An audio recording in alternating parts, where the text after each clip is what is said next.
Hashem na'aseh v'natzliach, Shiur Torah, Bruchim Habayim. We are back in our weekly shiur in the relatively new series, the Iggeret HaGra, the letter for the ages by the Gaon of Vilna, to his family, needless to say, to us here today, just a couple of hundred years after he went to Olam Haba. But the amount of knowledge that Baruch Hashem we're gaining just simply from learning this letter, once again, it's really truly unbelievable. Tonight shiur will be for a refuah shlema from Mashiach ben Avigail ve'Avram, Rabbanit Levana bat Sarah, Rav Ephraim ben Shulamit, Rabbanit Sarah bat Anat, Orit bat Ilana, Talia bat Sarah, Yitro ben Avraham, David ben Esriya, Doris bat Jora,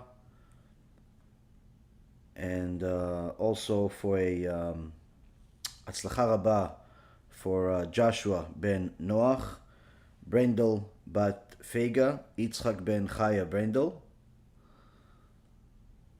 Yitro ben Avraham, Oshri ben Doris, Gabi ben Doris, Elad ben Doris, David ben Esriya, Netanel Yosef ben Noach, Reuven Chaim ben Pala Parel, Marsha bat Julie, Ayla bat Marsha, Samuel ben Marsha, Cephas ben Marsha, Alexander ben Marsha, and of course Shaul ben Farzane, and all of the wonderful people that continue to donate and help us do all the wonderful things that we're doing. Baruch Hashem, we're reaching more and more people each and every day, and the stories continue to keep coming.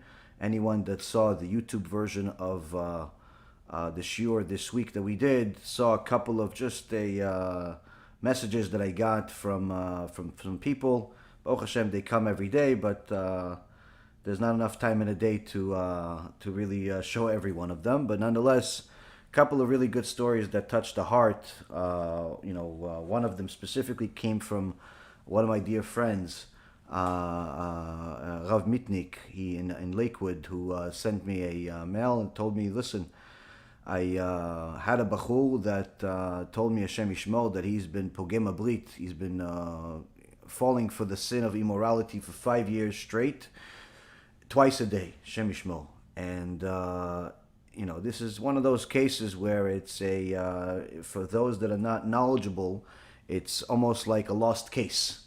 It's almost like a lost case. When somebody wastes seed twice a day, they're that addicted to immorality. In the eyes of many, it's almost like a lost case. But Baruch Hashem, HaKadosh Baruch Hu put a Jewish neshama, a pure neshama in his boy, and the merit of his Torah.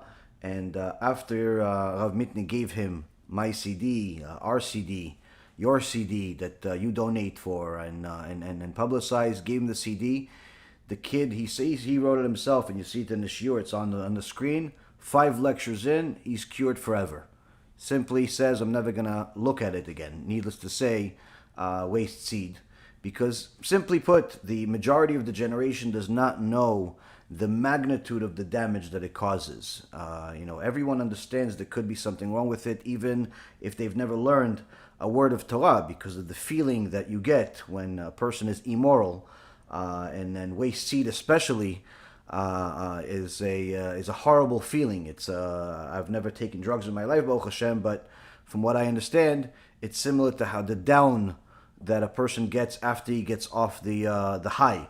And needless to say, this is the same feeling that I hear from countless young men, and unfortunately also from women that are falling into this trap of the Satan. And Baruch Hashem had the merit to listen to the shiurim, and literally every one of them within a few shiurim understands fully that the magnitude of the damage and wants to do something about it. And there's countless young men and women that are watching these shiurim, and all of the people that are donating to the campaign, the tikkunabrit.live campaign that we have, are simply helping us pay for all the publicity, all the cards, all the different things that we're doing.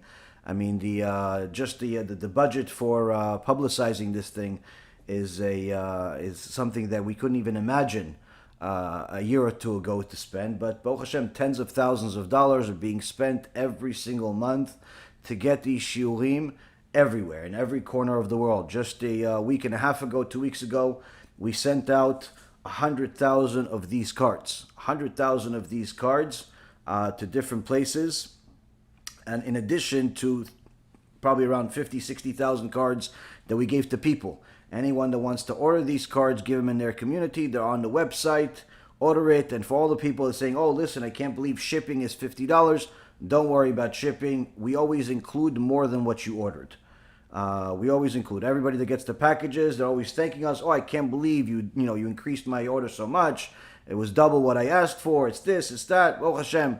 It's not about money. It's about getting the word out there. If I see people are actually willing to give these cards out, we want to invest in them also, and we give them even more than what they ask for.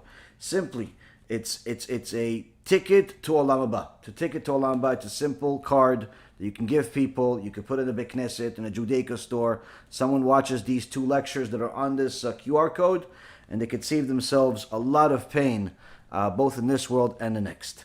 Now, we also have other things. We have the cards, the bookmarks, and other things, Baruch Hashem. So, it's a lot of good things are happening, but at the same token, there is still a lot of damage happening in the world because of all of the heretics that have been causing damage for generations already.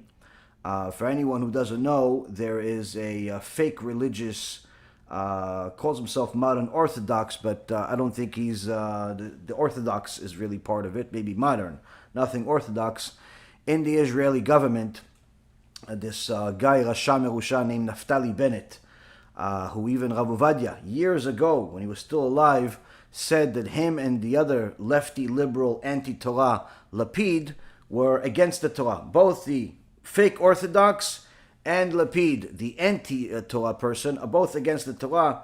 And this is Mamash Rav Ovadia said it, and there's a video on it online for anyone that's looking for it.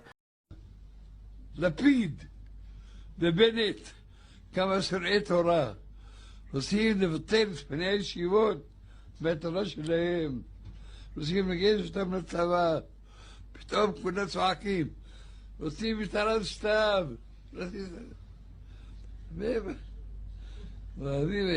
הוא היה תמיד חכם באמת, היו שונאים אותו. The point being is that this guy, this Rasha, because he uses his kippah for the sake of votes, not for the sake of serving Hashem, not for the sake of caring about Am Yisrael. Unfortunately, he fools a lot of people into thinking that he is a defender of Am Yisrael. He is a defender of the Jewish people, and there's nothing further from the truth. And one of the things that we learned from Rabbeinu Yonah, that he brings the verse, he brings commentary on the verse from Shlomo HaMelech, Ish lefi ma'alalo. A person is judged based on who he praises, is that we see what this guy just did recently, where he said this so-called right-wing religious guy, is going to join forces with lefty, liberal, anti-Torah Lapid.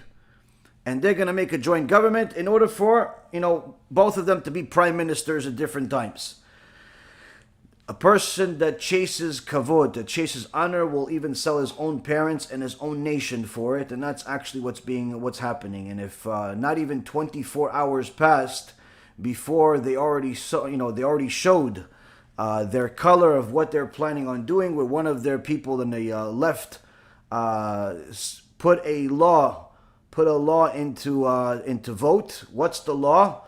Anyone that does kiruv in Eretz Yisrael will go to jail. Why? You're not allowed to be a missionary in Israel. So they're defining it as anyone that does kiruv with young people, 14, 15, 16 years old, minors. Anyone that tries to get these kids to save their Olam Haba, be Jewish, actually, say Shema Yisrael, put on tefillin, goes to jail. According to this law they're putting into vote right now.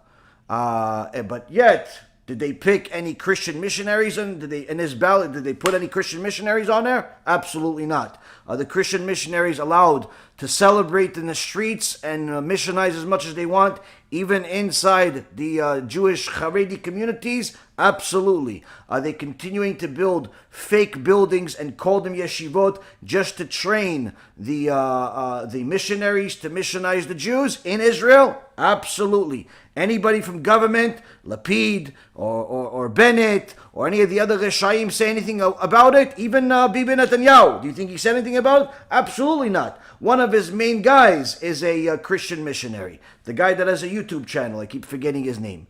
The point being is that this is an attack on Judaism. This is an attack on the Torah. Sometimes that attack on the Torah will come in from a person that has a kippah.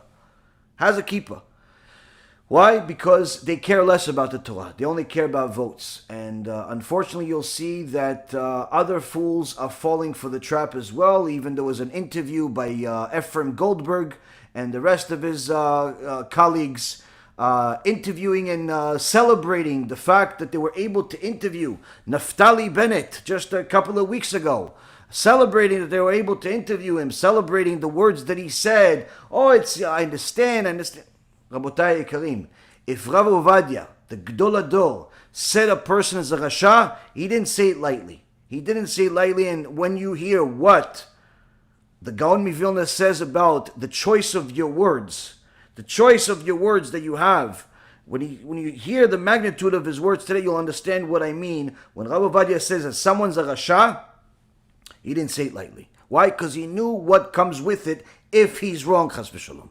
And the reality is, it was proven again, just in the last few days, that this Naftali Bennett is a Rasha Merusha. Not just a Rasha, he's a Rasha Merusha who joined forces with the left just for the sake of having a position, just for the sake of getting his name out there and being in a position of power. And already, literally, within a day, they already put a law into the ballot to be voted for that was rejected years ago when Rav Ovadia was still among us, and saying anyone that does kiruv, any Chabadnik putting on tefillin, anyone that does lectures to help young kids do tshuva, anybody like that goes to jail.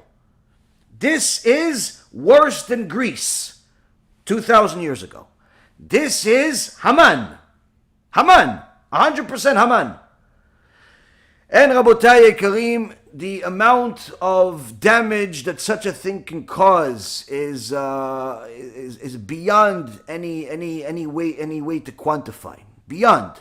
For anybody out there that's in government that's not crying over this, and literally making sure that person that wrote that ink on that paper is not put in prison. Forget about that, not in government anymore. Not put in prison for even suggesting such a thing. That person, unfortunately, is not doing enough. Not doing enough, to say the least. Now the reality is, Rabotai, the Gaon of Vilna has told us over the last few weeks that we have to choose our words very, very carefully. You have to choose the way you spend your time extremely carefully. And this week, I know I told you guys last week that we plan on doing a shiur about kafakela.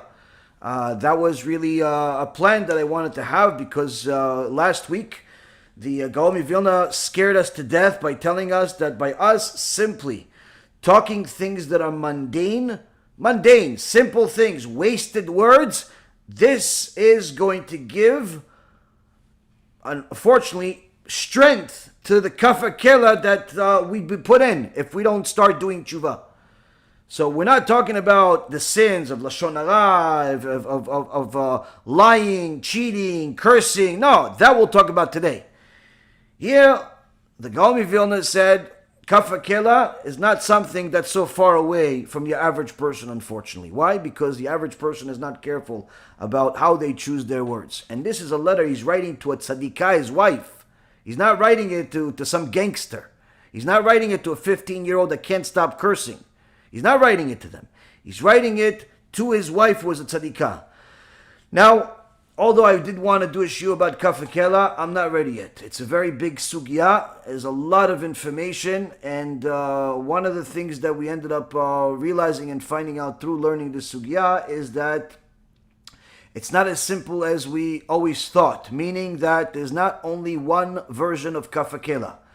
In fact, so far we've discovered that there are seven different types of kafakelas. So to go over all these details and bring you guys all the sources to give the shiur enough respect like it deserves is going to take B'ezrat Hashem a little bit more time. But nonetheless, we're going to continue with the letter that is going to scare us in different ways. Doesn't necessarily have to scare us by talking about the degree of punishment, by simply, this is a shiur that will scare every single person without even a single word about, punishment, the details of it. Why? Because all of us, at some point or another, are guilty of what he's talking about right now. All of us. Why? Big mouth. Talk a lot. Talk a lot of nonsense. This is what he's talking about here. The Gaon of Vilna told us that we have to do whatever we can to separate ourselves from the wicked, to separate ourselves from sin, like we say in Mincha, where we, in the Sephardic Siddur, you recite Tehillim number 84 in Mincha before Amidah. And one of the verses that caught my eye today was when David HaMelech says, Bacharti istofef bebet Elohai midur ba'alei resha. I have chosen to stand by the threshold of the house of my God from living in the tents of the evil. Each and every single one of us is going to hear some things today that perhaps may seem like, wow, this is too much. This is too much. I can't do this. I can't control my speech. I have to have freedom to talk. This is already fanatic. This is already too much. Rabotai Yekarim, none of what I'm telling you is above the requirements. None of what I'm telling you today is a chumrah or a stringency in English. None of it. All of it is standard, basic level Judaism. And anything that's above and beyond, I will tell you it is above and beyond.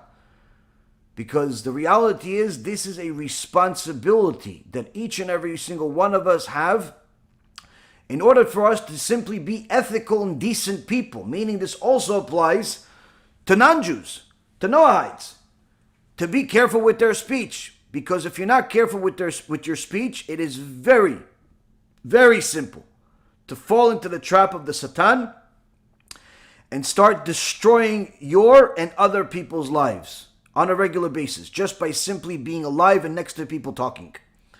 Now, the Gemara in Masechet Yoma says that brings the verse from Sefer Devarim, from the book of Deuteronomy, chapter 6, verse 7, V'dibarta bam, that you shall speak of them, meaning the words of the Shema Yisrael and the Torah.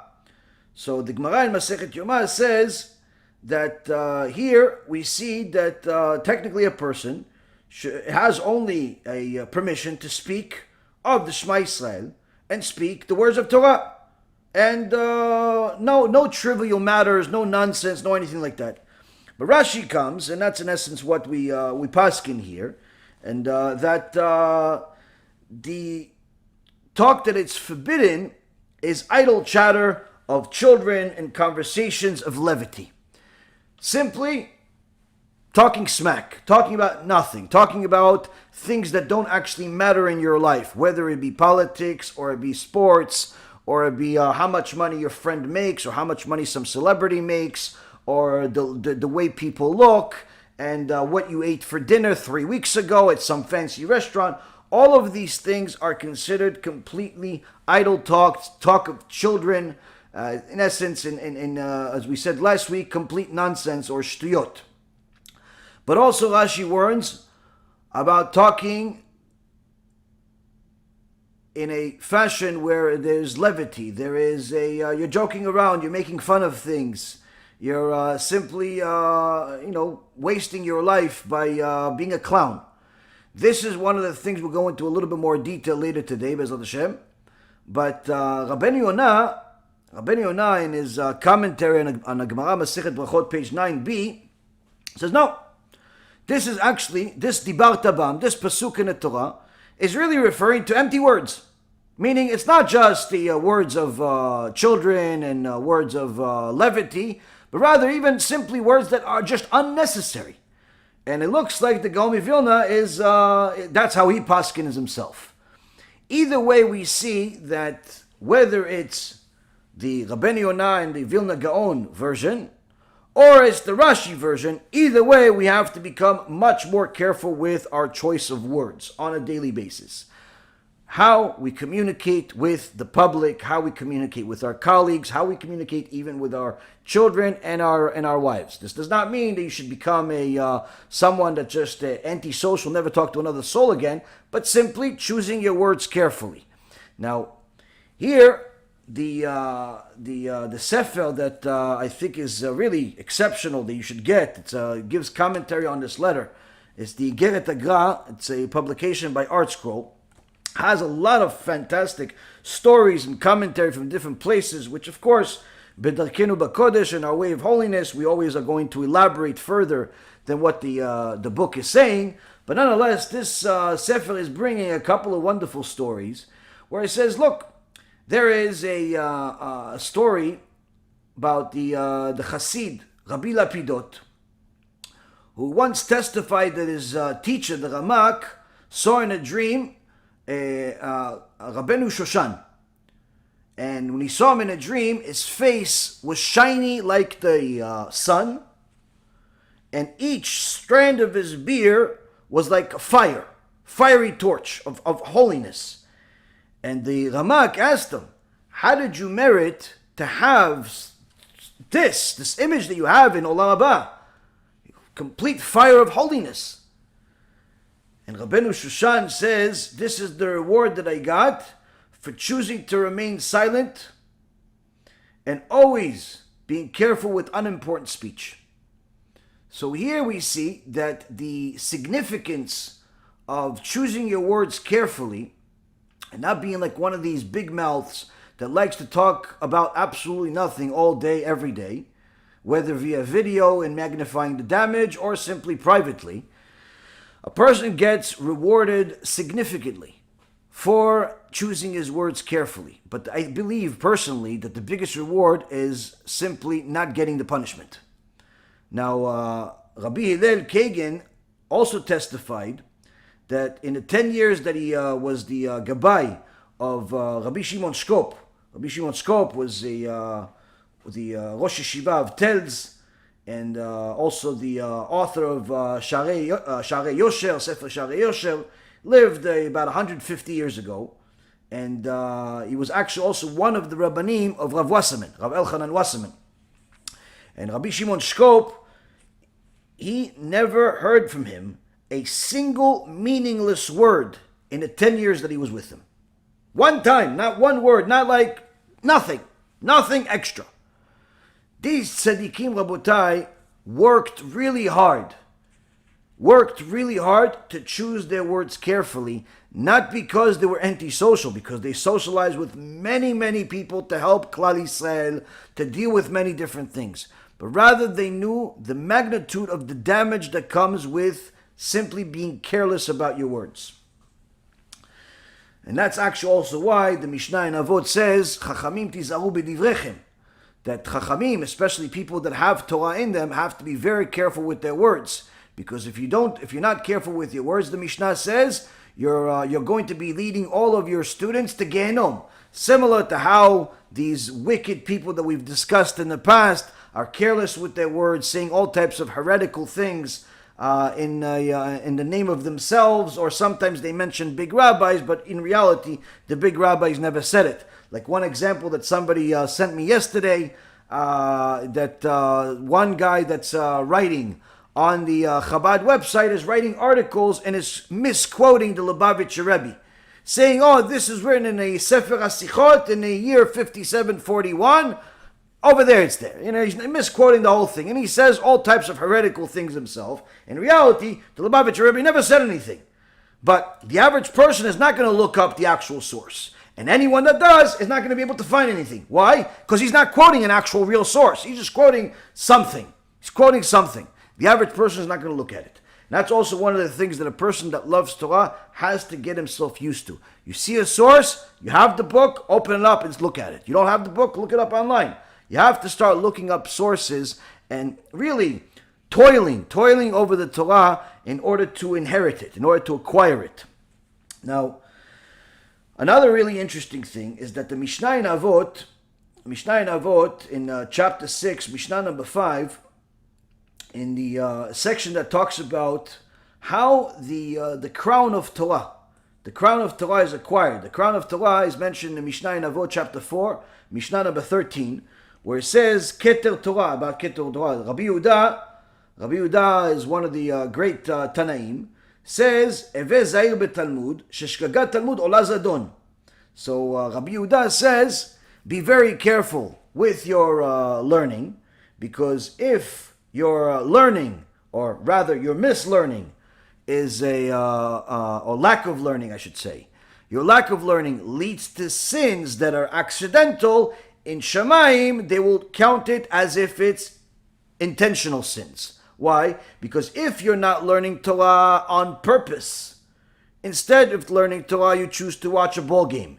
Instead of learning Torah, you choose to go and only make money, never have time for Torah. Instead of learning Torah, you choose to watch a movie with your wife. Instead of learning Torah, you choose to do a lot of stupid things that are a complete waste of time in your life. You're not going to be able to learn what you need to do, which means that eventually you're going to fall for different sins, and you can't go up to Shamayim and say, no, I didn't know. Why? Rabbi Yehuda says, we taught you. Shgagat Talmud Ola Zadon. If your sins that are accidental, you didn't mean to sin intentionally against Hashem, but in reality you meant not to learn His Torah, then the accidental sin counts as a purposeful sin. And then Rabbi Shimon Bar Yochai continues, says, Shlosha Ktarim haem. There's three crowns. There's three crowns in the creation. What crowns? Keter Torah, Keter Keuna, Keter Malchut. There's three crowns. There's the crown of Torah, crown of Keuna, crown of Malchut.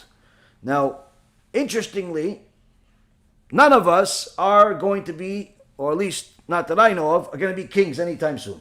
We're not going to be kings. Most of us are not Kohanim. We're not going to be the Kohen Gadol even after the Bet HaMikdash is going to be built. Okay? But what we all can acquire is the Keter Torah. We can acquire the crown of a Torah. So how do we acquire the crown of a Torah? The Mishnah in Avot later on, 2 chapters later, in Avot 6, Mishnah number 5, says there are 48 different traits that a person must acquire in order to acquire the crown of Torah.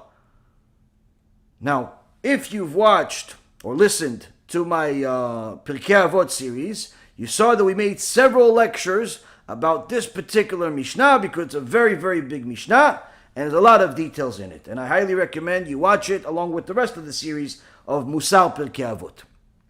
But if you haven't, short version is, there are 48 things. Many of them are things that you need to limit yourself, things that you need to stay away from. And one of those is mi'ut sicha. Talk less. Talk less. You want to acquire Torah?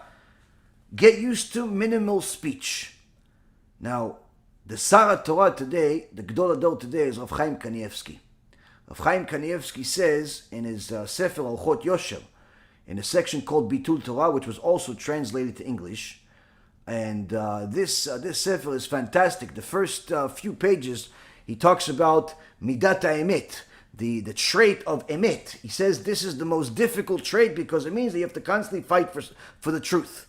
But later on in a section called Bitul Torah, Rav Kanievsky says, why does the Gaon of Vilna bring here that you have to minimize your speech? Why does the Mishnah here in Avot talk about minimizing your speech?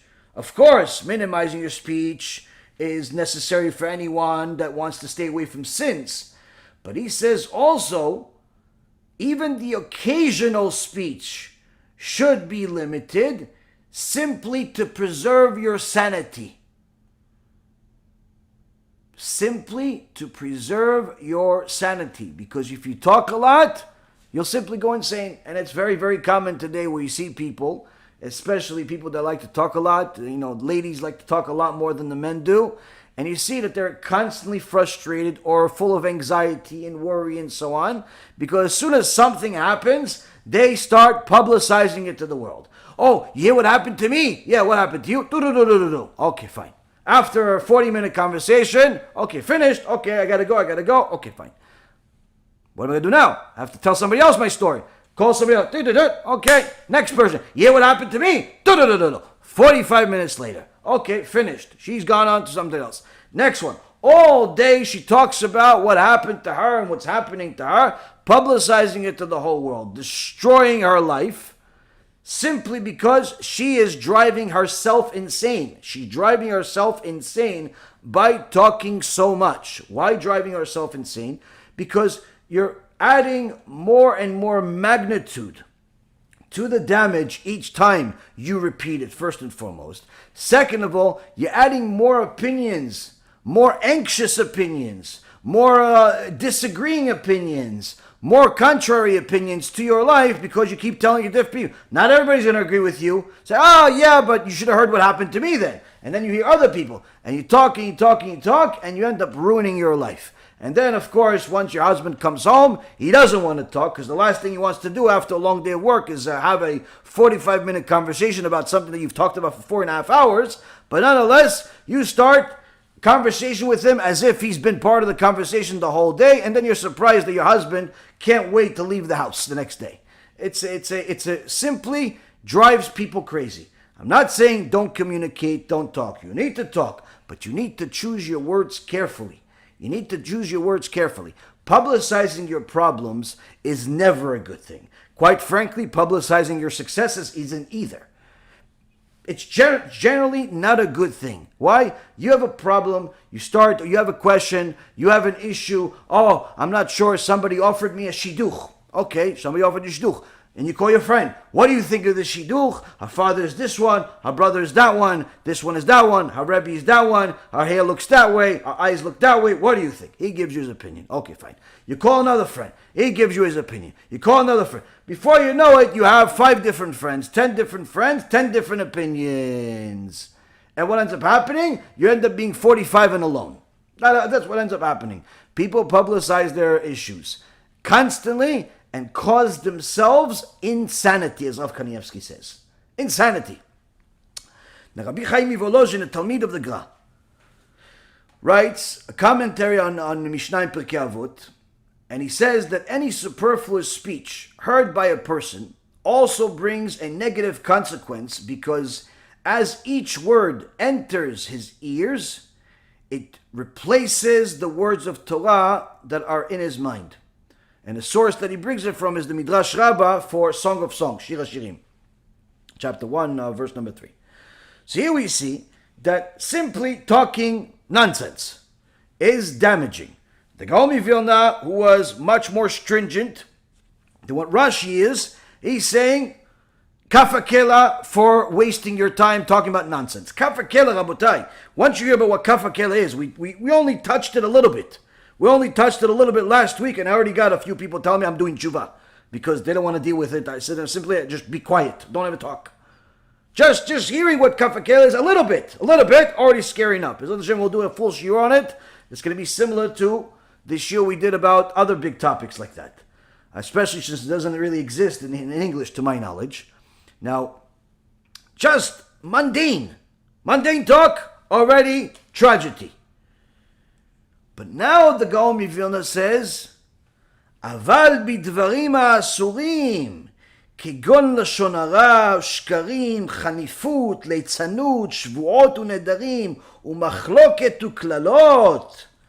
He says, but with regards to prohibited speech, such as לשון הרע, lies, flattery, mockery, oaths, vows, disputes, curses.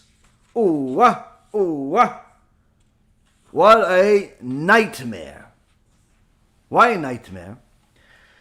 Now, we're not going to go into the details of what happens to a person when he does such a thing in the next world, because I believe that we've covered it to some extent, and we'll cover it later on in the Kafakela section. But we're going to talk about some other things.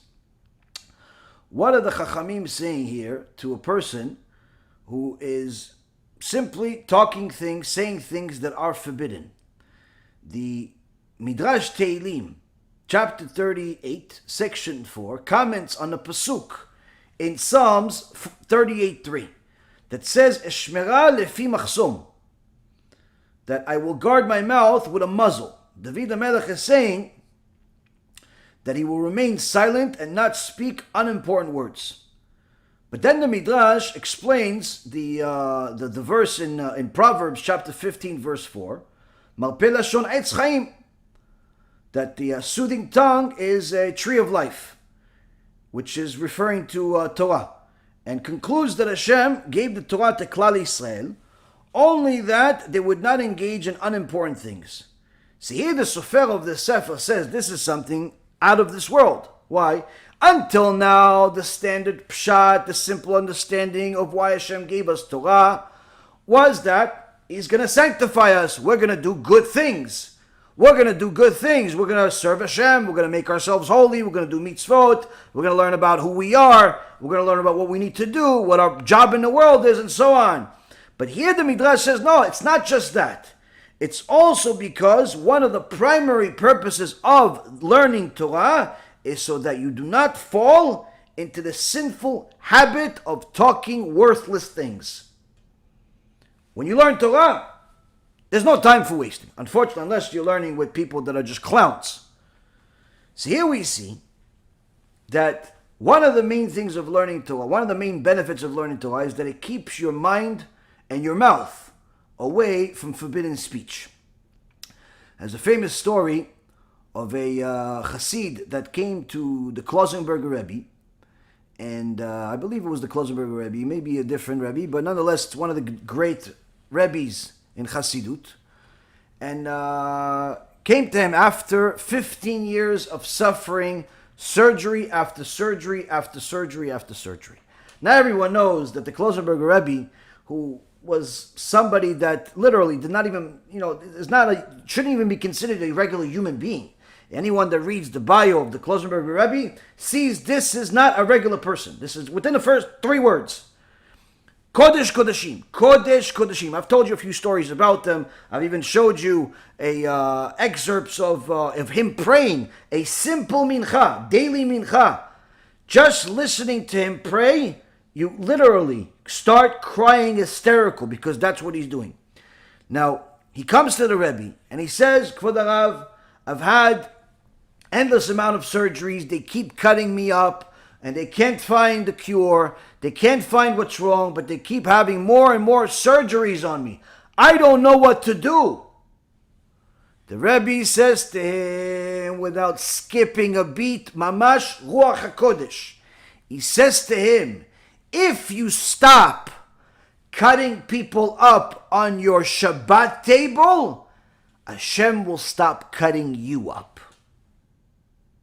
If you stop saying Lashon Hara and you start talking bad about people on your dinner table on Shabbat, instead of saying Divrei Torah, instead of saying Divrei Kodesh, instead of saying thank you to HaKadosh Baruch Hu for having food, needless to say good food, and a time of vacation once a week, you're saying Lashon Hara about the people you saw in shul. You're saying bad things about the people at work. You're saying how he and who and what and when. Of course, you're cutting people up on your Shulchan Shabbat. You stop cutting them up, HaKadosh Baruch Hu will stop cutting you up. Now, everyone understood that the Rebbe did not say things for no reason.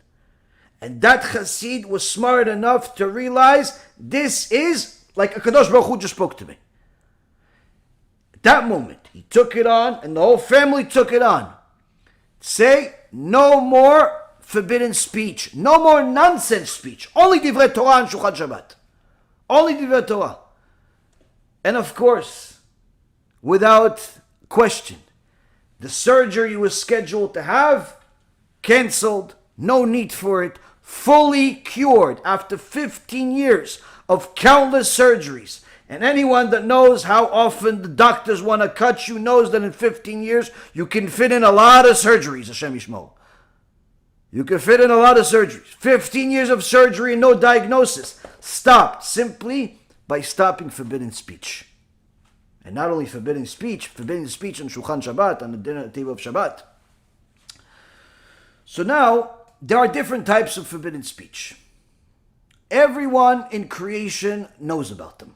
Everyone. But yet, the vast majority commits these crimes on a regular basis. All of us have committed them at some point or another, intentionally or unintentionally. Nonetheless, this is a reminder of what the magnitude of the sin is, in order for us to have an encouragement, an inspiration to stop. The Gemara in Masechet Sutta, page 42a, brings a scary Gemara for anyone who understands it. What does it say?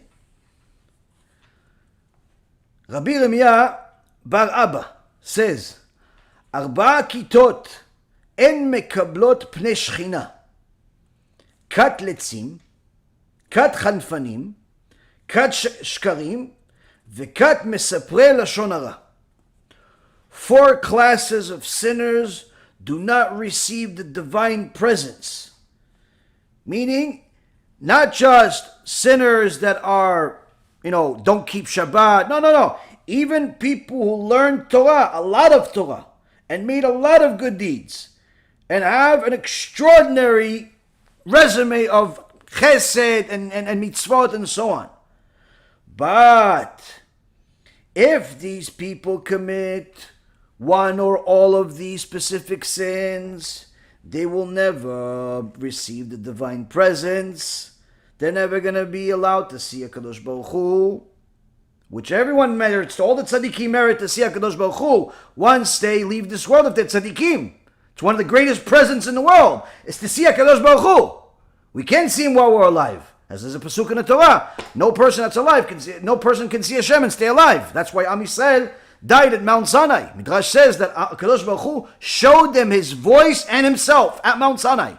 Showed them himself, and they all died on the spot from the voice. So here we see, Rabotai, there are 4 things. 4 things, person does it even if he learns Torah, even if she learns Torah, even if she's tznuah, she has kisui rosh, she best of the best, reads Tehillim all day, every day. But she's one of these people, problem. Not a small problem either. What's the problem? Kat letzim, a class of scoffers, people that joke around, mock the Torah, mock general, people, and so on and so forth. A class of scoffers. Kat is like a class, or really like a cult. Kat chanfanim, flatterers.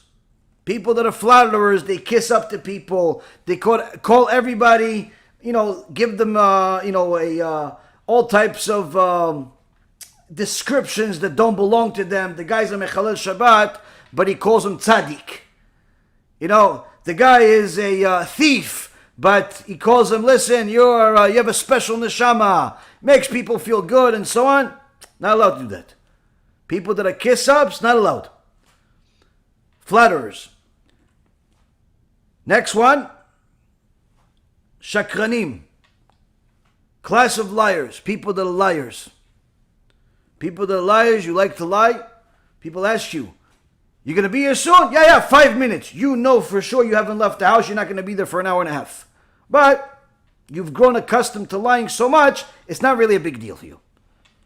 Where were you today? Oh, I was working. In reality, you were sleeping the whole day. But you don't want to tell people you were sleeping all day.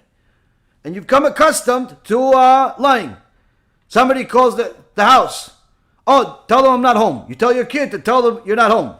Not only you're lying, you're teaching your kid to lie. There's a very big consequence for that, which we'll talk about in a moment. And last but not least, the class of those people who speak Lashon Hara.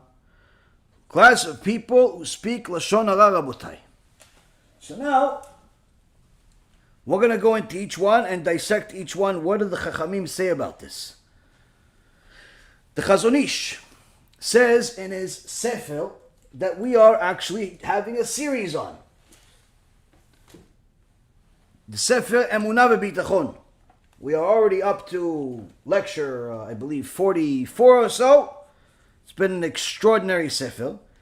And in his Sefer, in a section we haven't gone to, in section 4, in chapter 4, section number 13, where the Chazon Ish starts bringing some sources from the Torah of how is lying viewed in the Torah. In the Gemara Masechet Sanhedrin, the Chazon Ish says, Rav Tav Yumi says, if you were to give me all the treasures of the world, I would not say anything that is not factually true. Who is this Rav Tavyumi? Who is this Rav Tavyumi? So the Gemara says, there was this Rav Tavyumi, he heard about a city that nobody dies there. Nobody dies in the city. Place called Kushta. So, of course, he goes over there, wants to live there, doesn't want to die. Him, his family, everything's good. Now, one day, he says his wife was washing her hair, and one of her friends came to see her. Now, he didn't want to tell the friend that his wife is washing her hair. It's not modest. It's not modest to tell people, oh, my wife is taking a shower. It's not modest to talk about that. Why? Because they have images. Even if it's a female. Even if it's a female. It's also not modest to say, oh, she's in a bathroom. It's not modest to talk about, people have images in their head. But he thought it's not modest, so he's a tzaddik. Says to her, no, she's not available. He didn't want to tell her that she's washing her hair. She's not there. She's not here. So, what happened after saying that his wife is not there? You think it's a mitzvah, right? It's not modest. Both of his sons died. The first two people that ever died in the city of Kushta were both of his sons. After the people saw of the city that he has death in his family, they said, surely you said a lie. Surely you said a lie. You have to leave the city before you cause the rest of us to die. So he said, I learned from there not only the damage of getting kicked out of the city, but seeing his own kids die. He says, if you give me everything in the world, all the money in the world, I'll never say another thing that's a lie. Why? Because I discovered there, with my own blood, how much a Kadosh Baruch Hu hates lies. Then the Gemara says, same Gemara Masechet Sanhedrin, page 92a, something even worse. Whoever changes his words from truth to falsehood, it is as if he is worshipping idols. Such is the hatred of lies by a Kadosh Baruch Hu. He considers it as if it's idolatry. And in page 102b, the Chazon Ish brings that when Hashem sees that there's lies in the air, the spirit of falsehood is in the air, he says, leave my presence because a speaker of lies cannot be next to me. Anyone that likes to lie, they have the stamp that they're always alone. Hashem is not next to them. Now, so far, we get the point Hashem doesn't like it. Is there anything else? Chazon Ish brings this. He says the following. If the slight lie that does not harm anyone is hateful by Hashem, purposeful deceit, speaking with a barbed tongue, using lies, ruses, and plots calculated to trick one's fellow man, is surely doubly abominable. Hashem hates it even more. It's even more abominable. Where the sages called this illness, this choli nefesh, this spiritual illness of the soul, gnevat dat, stealing the mind of people. And the Gemara in Masechet Chulin, page 94a, says that it's forbidden to mislead people, even non-Jews, not allowed to mislead people. This is the reason why we spoke against all of these unethical businesses, unfortunately run by Jews, where they take advantage of people. They take advantage of Jews, they take advantage of non-Jews, but some people say, no, we only do it to non-Jews, as if it's allowed. And we have a whole list of shurim against the cash advance business or any other unethical business similar to it, where it talks about how it's forbidden to lie to anyone, to deceive anyone, Jew or non-Jew. Even if that non-Jew is Amalek himself, you're not allowed to steal from him, you're not allowed to mislead him. Even Amalek, not allowed to mislead him, not allowed to steal from him, not allowed to do anything bad to him. Not allowed. Simple. Why? The Rambam says it's even worse to lie to the non-Jews as it is to the Jews. Why? Because if you lie to a Jew, he blames you. If you lie to the non-Jew, he blames Judaism, he blames Hashem, he blames the Torah. It becomes a chilul Hashem. It's a much worse sin. And one of the sources is this is Gemara, Masechet Chulin, page 94a. But then the Chazon Ish brings something out of this world, where he says that The Ramban wrote in his commentary on Sefer Bereshit, chapter 34, verse 13, that the people of Shechem deserve to die for kidnapping Dinah because they weren't observing the 7 Noahide laws. But yet, Yaakov Avinu was angry at Shimon and Levi for killing all of them. Yeah, but they deserve to die. This Chamor took Dinah, raped her. He deserves to die according to the law, according to the Torah itself. So they violated the 7 Noahide laws. But Yaakov Avinu, it says in the Torah, rebuked Shimon and Levi. Rebuked them to the end of their days, rebuked them for their anger. Why?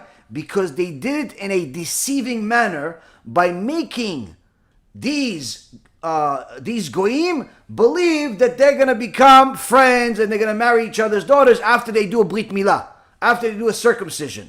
Yaakov says that's not how we do it. You want to kill him on the spot. Don't tell him some song and dance about how we're going to become friends and we're going to marry off each other and then end up killing him. That's not the way of a Jew. It's not the way of a Jew. That was wrong. And now the Chazon Ish says that making lies on a regular basis, on a constant basis, makes a mark on the soul. Both the face and the form of a human being record this constant action, good or bad. Now, a human being who lies once still maintains the form of a human being. Albeit tainted with a sin, his neshama has a sin on it, has a stain on it because he lied, but still, he still looks like a regular human being, but has a stain on it in the form of a liar. But if a person lies on a regular basis, constantly, his image changes. The way he looks, not just the neshama, not just the soul changes. The actual body itself starts to change. The face of that person starts to change and starts looking like a face of a liar. There are certain people, especially women, wise women, they know how to read a person's face. They have like a sixth sense where they can tell their husband, don't deal with that guy. Why? He's a good guy. He's that. No, that guy, I don't trust that guy. Listen to your wife. Why? She knows that guy's a liar. You may not know because you don't have that sixth sense that your wife does. She does. He's a liar. Don't deal with him. Don't deal with him. And Chazon Ish testifies on it. Says, someone that lies on a regular basis, their image changes to the point where they look like a liar. And this person is almost a lost cause. Why? If he's a liar, says the Chazon Ish, how can he accept Musar, whose very foundation is the truth, and its stamp is the truth? Meaning, the only thing that's going to change this liar is if he learns Musar, if he learns the truth. How could he change if he is used to lying all the time? How could he accept the ultimate truth if he's so used to and accustomed to lying? So here we see, Rabotai, the magnitude of lying to a certain extent. Now, the Chafetz Chaim in Sfat Tamim, section 6, points out that falsehood is the only sinful practice that HaKadosh Baruch Hu says in the Torah to stay away from. In the Pasuk, in the book of Exodus, chapter 23, verse number 7, says, Midvar sheker tirchak. From a thing of lies, stay away from. Now, when it comes to murder, Hashem says, do not kill. When it comes to stealing, Hashem says, do not steal. When it comes to jealousy, Hashem says, do not covet. Right? But when it comes to lying, Hashem says, stay away from it. Stay away from it. Meaning, lying is so detestable by Hashem that he says, don't only not lie, but stay away from lies, meaning stay away from people that lie, stay away from companies that lie, stay away from rabbis that pretend to say the truth, but they're liars. Stay away from anything remotely close to lying. Stay away from it. Why? If you stay close enough to it, you'll fall into it. Why? It's very, very addictive. To lie is addictive. To lie is addictive. So now the Gemara in Masechet Sukkah, page 46b, rebukes the person about lying to his kid, where it says that if you promise your kid that you're going to give him a gift and you fail to do so, you are training your child to lie. You tell your kid, listen, if you finish your Mishnah today, I'm going to give you a present. Listen, if you get a good grade on this test, I'm going to give you a present. If you're good today, your mom doesn't complain about you, I'm going to give you a present. Right? I'm going to take you such and such place. I'm going to give you chocolate. I'm going to buy you a new book. I'm going to whatever. You can tell me I'm going to give you a present. You promise your kid something. You better have that something ready. You better have that something ready. Why? If you don't, that kid is banking on it that you are going to give him that something, that present. Whether he's doing it only for the present or not doesn't make a difference. Why? The Gemara says, Makom shelo lishma ba lishma. Even if a kid starts doing, or an adult starts doing mitzvot, he doesn't want to, but he does it anyway because you tell him to do it, because you promise him money, or you promise him reward, or whatever it is, still good. Why? Because eventually he'll do enough mitzvot, he'll want to do it. You promise that young kid a present, and he does what you say. He reads that Mishnah. He's a good boy all day. He gets a good grade. And he comes home, he says, oh, Abba, I got it. I got a 90 on my test in Chumash. I finished the Mishnah today, like you said. I cleaned my room. No. What's the present? Oh, okay. Yeah. I'll get a few. Don't worry. I'll get a few like next week. I'll get a few next week. Oh, next week? All right. Okay, fine. All right. Rabotai, you just trained your kid to lie. You just trained your kid to lie. Now, you could make up for it and get him that present next week if there's some real serious circumstances of why you don't have it. You know, you don't have any money. When you promised you had it, and you didn't, now you didn't have it, something bad happened. Okay, there's exceptions to every rule. But if this is on a regular basis, every time you promise them something you never deliver, guess what? You will teach your kid to become a liar and make false promises to everyone around him. You're going to teach your kid to be a liar and simply grow up to be a big liar. And then you have yourself a problem.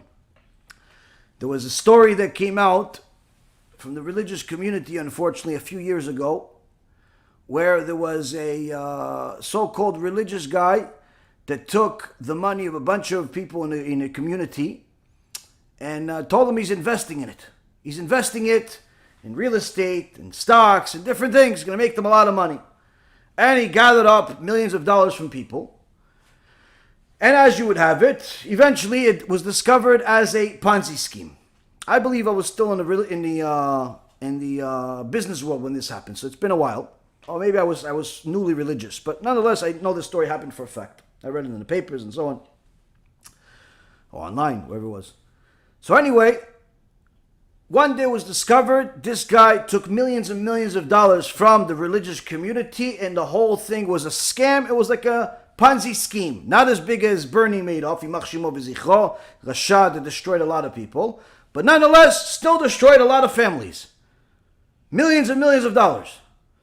Now, why am I mentioning this? Ponzi schemes happen literally on a regular basis. Even though I'm not in the business, one of the only things that I still look into once in a blue moon is this one particular journalist that I like, that he unfolds all the Ponzi schemes that are reported every day. Every day there's new ones. Every day there's new ones. Hundreds a year are caught. Needless to say, how many are not caught? Ponzi scheme where people take people's money and they steal it in one clever way or another, and then they end up getting caught, go to jail, and so on. So now, this type of stuff happens in a much larger extent when the market goes down, because people want their money back, and obviously the money doesn't exist. Market goes up, a lot of people are getting fooled, which means that a lot of people that have their money invested in places today very likely have their money in a Ponzi scheme, unfortunately. Many of them. Now, this religious guy, one of the things that struck me when I read it, that I remember it till this day, it's not Chumash, it's not Gemara. Why do I remember this story? I've read about a lot of Ponzi schemes in my life. Why does this one story stand out? Because I remember what they said in the interview, when they interviewed some of the people from the community. And they said, listen, This guy was always a problem in the community. He was always known as a liar. I don't know why anyone trusted him with money. Everyone knew the guy was a liar. Since he was a kid, he was a problem. And somehow, people forgot about it and they gave him money. Or ignored it and gave him money because of the lust for money. They disregarded the fact that he's a liar about a lot of other things. Here we see, Rabotai, how addictive lying is and how much it can turn into much worse things. Much, much worse things. And when a person starts off his chinuch, his education of his child, his discipline of his child by lying to him or by lying to her, by telling her you're going to take her somewhere and you don't, by telling her you're going to give her something and you don't, and so on and so forth, this become a regular thing. You're simply destroying your kid. So much so that the Shla Kadosh in the Shar Otiyot in section 4, Derech Eretz 29, he gives some parental advice. What's the parental advice that the Shla Kadosh says? You want to have a good kid? You want to have a kid that's a tzaddik? You want to have a kid that's tzaddikah? What are you going to teach him? Chumash? Good. You're going to teach him Gemara one day? Good. You're going to teach him a lot of things? Good, good. But how are you going to make sure the kid stays on the derech? How? Teach him from the moment that he can talk how to always say the truth. Always. Always say the truth. Never ever lie. Frown upon lying in your house like you frown upon Nazi Germany. That's how you should raise your kid. Lying is simply forbidden, like you just committed murder. Now, obviously, don't kill the kid and he doesn't understand the magnitude of lying, but give him a reward for saying the truth. Rabbi Yaron Reuven Shalom said a wonderful story he witnessed with his own eyes. He said there was one time I had this seminar, and my boy, one of his sons, came with him, and he asked him, Abba, can I bring one of my friends? He said, sure, bring. And he brought one of his friends. And Rabbi again said, I saw this, his friend. His friend was Mamash Tzaddik. Mamash Tzaddik. Polite all the time, always good, always patient. Mamash. And I said to myself, wow, this kid, who's this kid's father?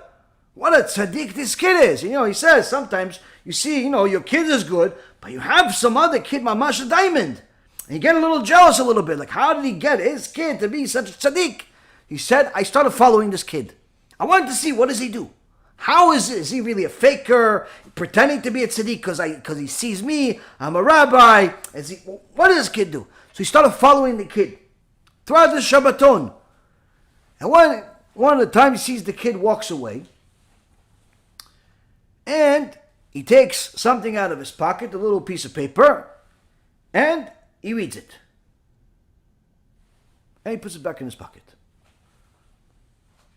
Rabbi again says, I got it. I have to see what that is. He comes up to the kid and goes, listen, I'm sorry I've been following you, but I want to ask you, what did you just do? He said, I just read something. He goes, well, what did you read? He said, you want me to tell you? He's like, listen, my father raised us in such a way where he told us that lying is very addictive. We're not allowed to lie. But saying not allowed to lie is not enough. So sometimes you get in trouble as a kid. He said, whoever admits for doing the damage, they will get rewarded. Even though if they made the damage, they broke something, they took something, but they admit that they said they did it, they're not going to get punished. They'll get rewarded for it. Whoever lies will get punished. So from that point on, from kids, we're always trained to always say the truth. Why? Even though I just did something that was wrong, if I admitted that I did it, my father won't punish me. But if I lied, he will punish me.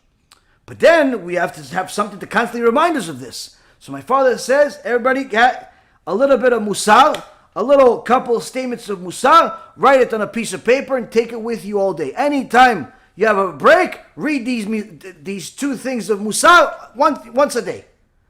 And he says, that's the note that I have. Once a day, I read these two statements of musar to remind me of how lying is detested by Hashem, and that's it. That's what I've been doing my whole life. Aravya again says that's the secret. That's the secret. How this kid is such a tzaddik and will be a big tzaddik. Why? His father already at a young age told him you'll get rewarded for saying the truth. Even if the truth hurts. You broke, you took, you this, you that, but you admitted that you owned it. I'll reward you for it. Lying, I'll punish you for it. I'll punish you for lying. But you need a reminder. What's the reminder? Just a couple of statements of Musar. And the kid already is doing it for years, and that's how he is. This is the suggestion of the Shla Kadosh. You want to have a kid that grows up to be a big tzaddik? Teach him the value of the truth. Teach him or her the value of the truth and how much lies are forbidden, detestable, hated, admonished, and everything else. If you have, the Shla Kadosh says, such a boy understanding the significance of lying, then eventually they will find themselves deterred from misbehaving in any manner, knowing that if their father inquires after their action, they will be unable to excuse themselves and deny their wrongdoing because they're so used to telling the truth. So they know they can't deny anything. So if I'm going to do something that's wrong, eventually my father's going to ask me, what are you doing? I have to admit that I'm doing something wrong. Who wants to do that? So they end up forcing themselves to only do what's right. The Sefer Elef Bina. Sefer Elef Bina writes that a person should avoid falsehood even in mundane interactions because there's nothing so distasteful to Hashem as much as falsehood. And it's even more so if somebody is a Torah scholar, learns a lot of Torah and so on. Why? Because if they get used to lying on a regular basis, even their Torah will become damaged because they're going to start having difficulties concluding the right conclusion because they're liars. Concluding the right halacha because they're liars. And I've met a few people like this where literally every other word out of them is either a lie or they're just simply used to doing things. There's a few kids that I've met that were, they had their hands everywhere, and including other people's stuff. Oh, that's a nice toy. That's a nice this. That's a nice that. Their pockets were always full of other people's stuff. And these kids would always ask heretical questions. Even if they were learning, watching my shurim for 6 months, a year, still, same thing. Why? They were so used to lying, it's impossible for them to accept the truth at face value. It's impossible for them to accept the truth at face value. That's why, Rabotai, HaKadosh Baruch Hu says that his signature is emet. What does it mean his signature is emet? I'll show you. The Gemara in Masechet Shabbat, page 104a, says that sheker en lo raglaim. The word sheker, the word lies, has no legs. Stands on a single leg. But emet, yesh lo raglaim. Emet has legs. What does it mean? So the Gemara actually brings the letters themselves. For anyone who doesn't know Hebrew, this may look like gibberish to you. If you do, then you know what this is. The first word is 3 letters, where it says Aleph, Mem, Taf. That's the word emet, truth, versus shekel. Shekel is shin, kuf, resh. Now, if you notice, the way that the Hebrew letters are drawn, how they're written, the Aleph has 2 legs. 2 legs. The Mem is flat on the bottom. So the whole thing is a flat bottom. And also, this also reaches the bottom. So you have, the whole thing is flat, it has legs. And again, the Taf has also 2 legs. 2 legs. So here, You have emet has legs. Why? Something that has legs has something to stand on. It's always going to stay. It always has stability. The emet doesn't change just because people disagree with it. If you disagree with what the Torah says, it doesn't change the Torah. If you disagree with what the Chachamim say, it doesn't change what the Chachamim say. You have a problem that you disagree with the truth. The truth, though, has legs. It always stands. Sheker, on the other hand, Sheker does not have legs. Every letter has a single leg. Every letter has a single leg. You have the Shin, one leg. Kuf, also one leg. That's the one that reaches the bottom, one leg. And the Resh, also one leg. What does it mean that Sheker has no legs? Is that at some points, it loses its stability. The lies eventually will get disclosed.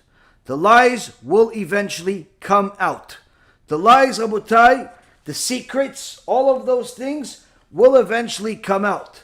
HaKadosh Baruch Hu says, don't lie for the sake of any reason, unless it's a permissible lie. Permissible lie, where you have something called like a changing the truth. It's almost like a white lie. It's insignificant for something, for the sake of peace. But a person needs to be very careful to it, where they shouldn't lie outright. They should just simply be vague. What's called vague, where you're not saying specific things. HaKadosh Baruch Hu himself says, my signature is emet. Emet means the truth. When you lie, you're the exact opposite of me. You're the exact opposite of my Torah, thereby becoming detestable in the eyes of Hashem. So here we have how HaKadosh Baruch Hu says that a person that is a liar is detestable in the eyes of HaKadosh Baruch Hu. Simply detestable. Now,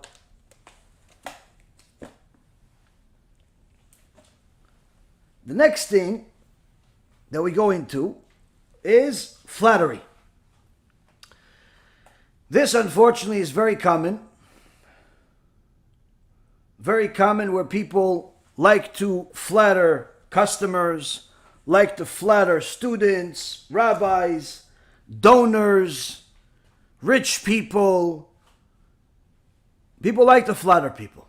You want a job, you start kissing up to people that could potentially give you that job. You want a certain position, you start kissing up to people and giving them all types of false compliments. The same Gemara, Masechet Sotah, page 42a, says flatterers will never see the divine presence. HaKadosh Baruch Hu hates flatterers. Why does HaKadosh Baruch Hu hate flatterers so much? Because flatterers strengthen the hands of the sinners, because they reassure them. Where is this from? Rabbeinu Yonah, Sharei Tshuva, gate number 3, section 187.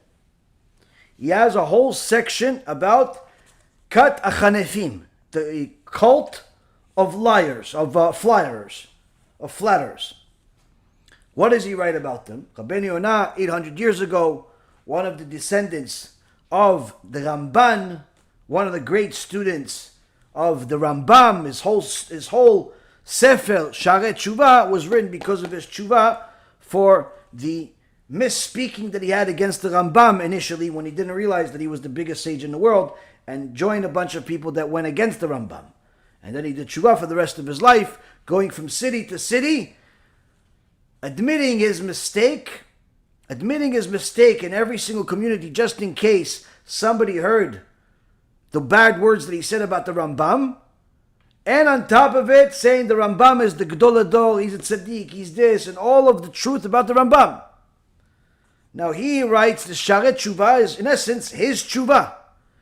And he teaches us some of the most valuable lessons about tshuva come from Sharei Tshuva, the Sefer Sharei Tshuva from 800 years ago. In the third gate, section 187, he says the following. Now let's discuss the cult of flatterers. The subject of this class is divided into 9 categories. The first category is a flatterer who recognizes or sees or knows that his fellow man's hand is tainted with sins, and that he embraces deceit. He knows that the other guy is a sinner, and on top of it, he's a liar. He knows. Or he knows that he sins through lashon hara and verbal abuse. He knows the guy says lashon hara about people for no reason. He knows that the guy insults people and curses people and so on. He knows. But he still chooses to smooth talk him with an evil tongue and says, "You've committed no wrong. You've committed no wrong. No, you're a tzaddik. They were antagonizing you. No, you're a good guy. You mean well. You have a precious heart." Yeah, but you know your guy is, you're giving him all these compliments. He's a liar. He's a deceiver. He says bad things and so on and so forth. He has no justification for these compliments. That's what makes the person a flatterer. Giving him this flattery, in essence, gives him support for his sins. Why? Because you're telling him you've done no wrong. By giving him this compliments, despite the fact that he's a sinner, you're telling him, with or without words, that he's committed with no wrong. And not only has the flatterer committed the transgression of withholding rebuke, as he's obligated to do, as the verse says in Leviticus chapter 19:17, rebuke your fellow man and do not bear a sin because of him. So not only did the guy that's flattering him end up making a sin by violating this biblical mitzvah of rebuking his fellow man for doing sins, but on top of that, he further sins by saying that you have not sinned. As the verse in Jeremiah chapter 23 verse 14 says, they have strengthened the hands of the reshaim, of the evildoers. That not only you haven't rebuked him, but on top of it, you gave him strength by telling him that he didn't sin. This is a serious transgression in the hands of the foolish flatterer. For he is not zealous for the truth, but abets falsehood, declaring evil to be good, and making light into darkness. He also places a pitfall before the sinner from two vantage points. So he says that he thinks he's helping the guy, he's calling him a tzaddik because he donated a bunch of money even though that money is stolen. He gives him compliments because he's a big donor but he works on Shabbat. He gives him big compliments because he has a position of power even though he misuses his power and takes advantage of people, but you think that he'll use his power for your favor. You think that you can gain something out of him, so therefore you are flattering the person. You're giving him compliments that are in reality are false. You think you're helping him. In reality, you're making sins, but you're saying, no, I'm such a tzaddik, I'm willing to make these sins of not rebuking him. I'm willing to make the sin of telling him that he didn't sin, because I know that one day he'll do tshuva. Comes Rabbeinu Yonah and says, not only are you sinning those sins, but you're actually hurting him. You're hurting the people that you're flattering. How could you be hurting him? One, as a result of this flattery, the sinner does not regret the evil that he did. Why would he regret something if you said you didn't sin? Why would she regret it if you're saying to her she's a tzaddikah? Why would she regret anything? She doesn't think she sinned at all. This is, unfortunately, Rabotai Karim, the vast majority of people that drive to shul on Shabbat and no one says anything to them. That's why they continue. No one tells them anything, and therefore they don't feel bad about driving on Shabbat. They're not even embarrassed about it. They're not embarrassed about driving on Shabbat. They feel perfectly normal, and they rationalize it, that the reason why the rabbi and the community and the guy or the girl that's sitting next to him or her doesn't say anything, even though I've been driving on Shabbat and they know it and they saw me. They never say anything. They don't say anything because there's nothing wrong with it. I haven't sinned. All of those people will be judged as desecrators of Shabbat, by the way. Not just the drivers, the people that are not rebuking them, the people in the community, the rabbi, the people sitting next to them, their friends, everyone that knows it will be judged as a mechalel Shabbat and Shamayim. Thinking that, no, eventually they'll do tshuva, you're hurting them. Why? You're hurting them because of this flattery, this false speech that you have, is causing them not to doubt their own actions. They don't even think they did anything wrong. So you think you're helping them with your new way of helping people do tshuva, your new type of kiruv that doesn't exist in any source of the Torah. You think you're doing kiruv, you're hurting the people. And the second way, says Rabbeinu Yonah, how is he hurting these people? He repeats his foolishness the next day, since the wicked flatterer has praised him to his heart's desire. Not only he doesn't feel bad, he's going to continue driving on Shabbat, because not only you didn't say anything, you even gave him a compliment by saying, oh, what a tzaddik you are. You showed up with your car to the shul on Shabbat. Look, you could have gone to a casino, but at least you chose to come to the synagogue. That makes you a tzaddik. You even gave him support for his sin. Surely he's going to repeat the same thing next week, and the following week, and for 20 years. Until he dies and goes to Gaon forever, and you'll join him. Why? You're hurting him and you're hurting yourself. Tell people the truth. Emet, because it has legs. It hurts, but nonetheless, it hurts much less than the lies. Then Rabbeinu Yonah says, besides this, he will bear the punishment. This flatterer will bear the punishment for the harm that he caused the person whom the sinner wronged. This guy that's a liar, that you're complimenting him, he steals money from people, he lies to people, but you're still complimenting him. All of those people that he steals from, that he lies to, that he damages, you're also going to get the punishment for that too. As if you did it. Why? Because you gave him support. What a nightmare. A person shows up to Shemaim thinking, no, I was a Rebbe at some local Orthodox shul, some Chabad, some Breslev, some Ashkenazi, Sephardi shul. I'm going to go up to Shemaim. Listen, not everybody around me was a tzaddik, but I kept Shabbat, I kept Yom Tov, I ate kosher, everything. I did good. Showed up to Shemaim, and they give him a judgment of the biggest criminal in the world.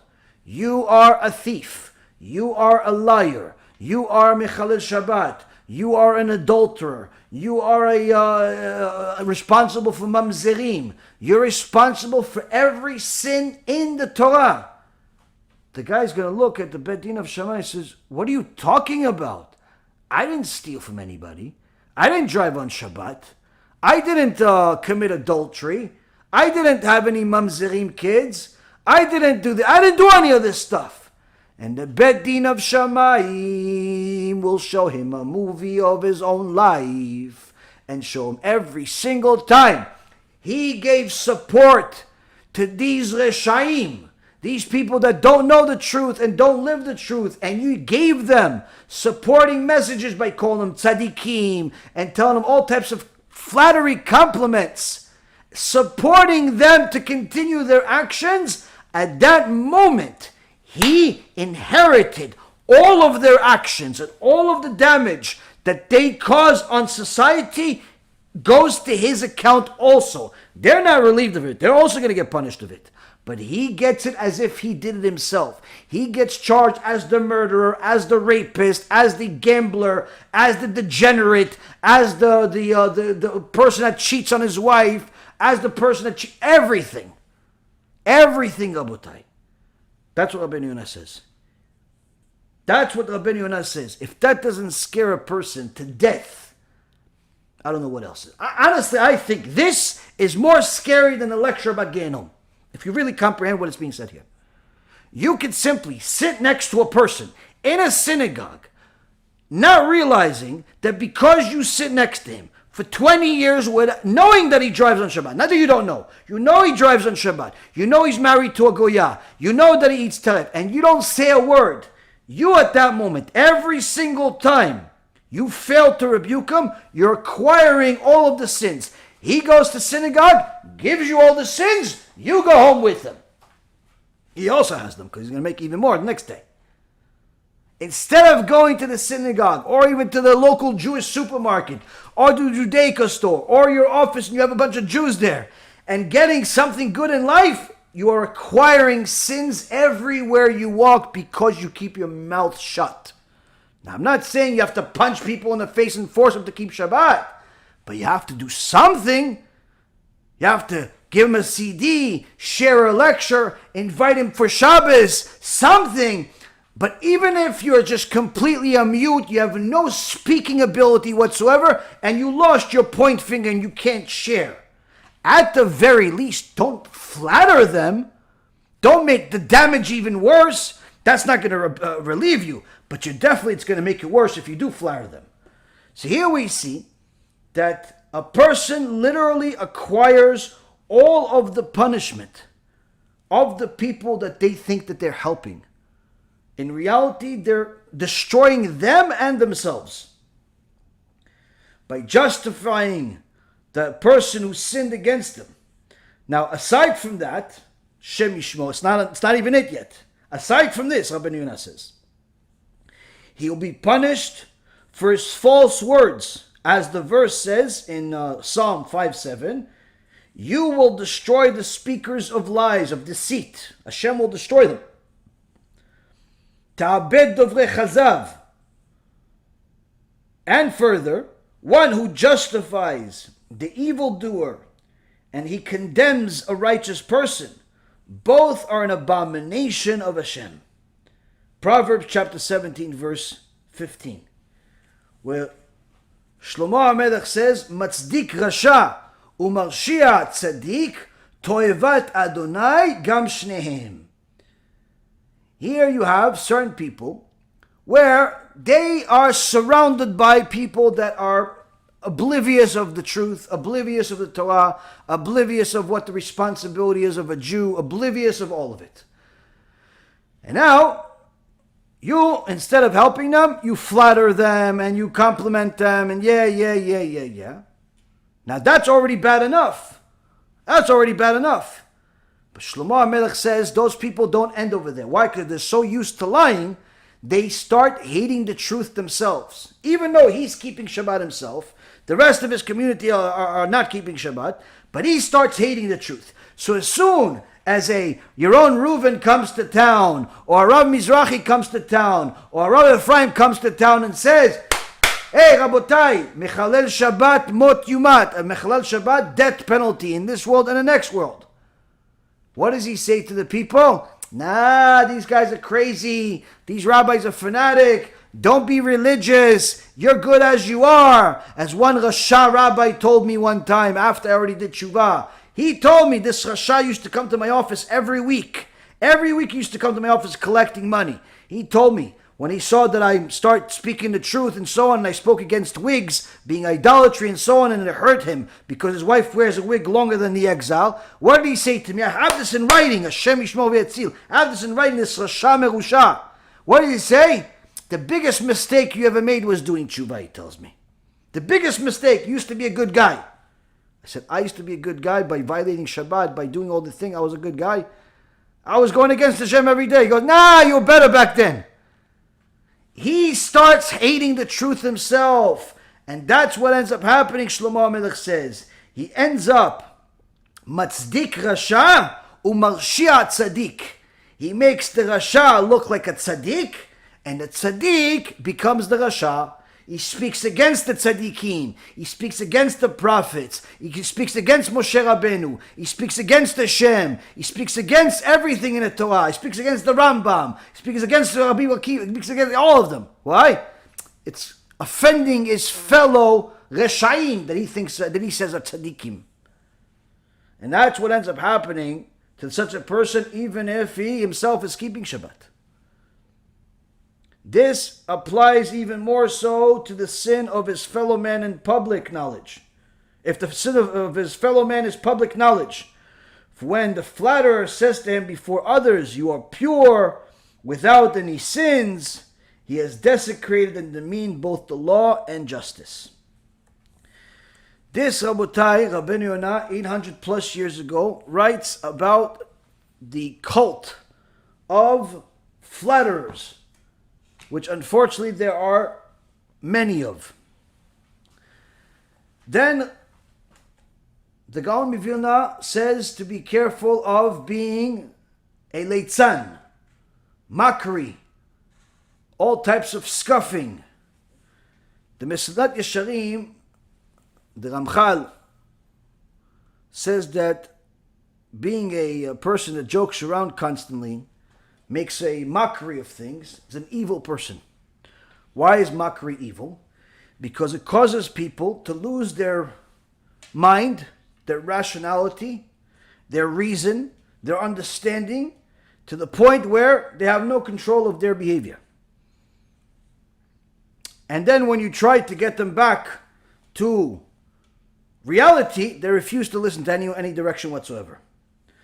Now the Gemara in Masechet Avodah Zarah, page 18b, says quite a bit about these leitzanim, these people that like to scoff, to make a mockery of things. What does it say? Darash Rabbi Shimon ben Pazi. Rabbi Shimon ben Pazi gave a Dvar Torah. What's Dvar Torah? He brings a verse saying, Ashrei ha'ish asher lo halach be'etzat reshaim. Praiseworthy is the man who walked not in the count of the wicked, u'bederech hata'im lo amad, and who stood not in the path of the sinful, u'bimoshav letzim lo yashav, and he sat not in the session of jesters. So this is a pasuk that comes from Tehillim, from David HaMelech. So here we see David HaMelech is saying praiseworthy is a person who's not hanging out with any leitzanim, with any type of scoffers, jesters, mockers, and so on. Why? Why not? So the Gemara says, if a person is a leitzan, if he's a scoffer, if he's a mocker, if he likes to make makes fun of things, then Torah says about him, im chokhmat chachamta, lech, velatzta, levadcha tisa. If you have become wise, then the benefit gain is your becoming wise, is your own. But if you are a leitzan, if you're a scoffer, then you alone will bear the consequence. So there's no benefit of being a litz. What do you get for being a litz? What do you get for being a scoffer? Comes Rabbi Elazar. Rabbi Elazar says, Kol hamitlotzet yisurim ba'in elav. Whoever scoffs, all types of pain and agony, afflictions will beset him. Such a person will have a lot of suffering in his life. Lots of suffering. You like to make fun of stuff? You want to be a comedian? That's what happens. Now, you're allowed to be funny. Even the Gemara praises a couple of comedians that made people happy when everybody was upset for all types of horrible things that were happening at the time. And they tried to cheer people up, and they said these people are tzaddikim for making people laugh. But there's permissible fun, and then there's being a scoffer, of making fun of people, making fun of the Torah, making fun of serious things. There's a time and a place for everything also. But to just being a funny guy all the time, Hashem doesn't like that. How much does Hashem doesn't like that? Rav Katina says, Kol hamitlotzetz mezonotav mitma'atin. Whoever scoffers, whoever's a scoff, his income diminishes. As the verse says in the prophet Hosea, chapter 7, verse number 5, Mashach yado et lotzetzim, that Hashem withdraws his hand from the scoffers. So you'll see them lose money, you'll see them having financial issues and so on. Amar Rabbi Shimon ben Lakish, Resh Lakish, comes and says what? Kol hamitlotzetz nofel begenom. Whoever scoffs will fall into Genom. Sheneemar, Zad Yair let Shmo oseh be'evrat zadon. That the verse says, the willful, arrogant man, the scoffer, is his name. He acts in the fury of willfulness. Ve'en ha'evra ela Genom. And the fury is referring to Genom. So here we see person that's a scuffer, likes to make fun, Genom becomes a new address for him at some point. But we also see that he loses in this world. He loses money, he has a lot of suffering in his life, and so on. Last thing that I'll mention about what it says here in the Gemara about these late Sanim, or maybe one before last, because another really good one on the next page. It says, Rabbi Tanchum Bar Chanilai says, Kol ha-mitlotzez gorem kilya la'olam, that whoever is scuffer causes ruins of the world.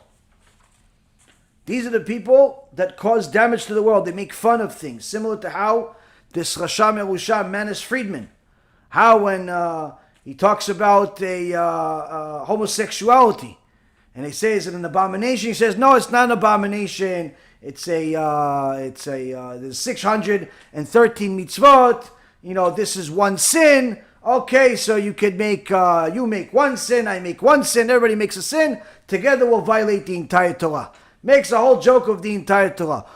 Why is homosexuality an abomination?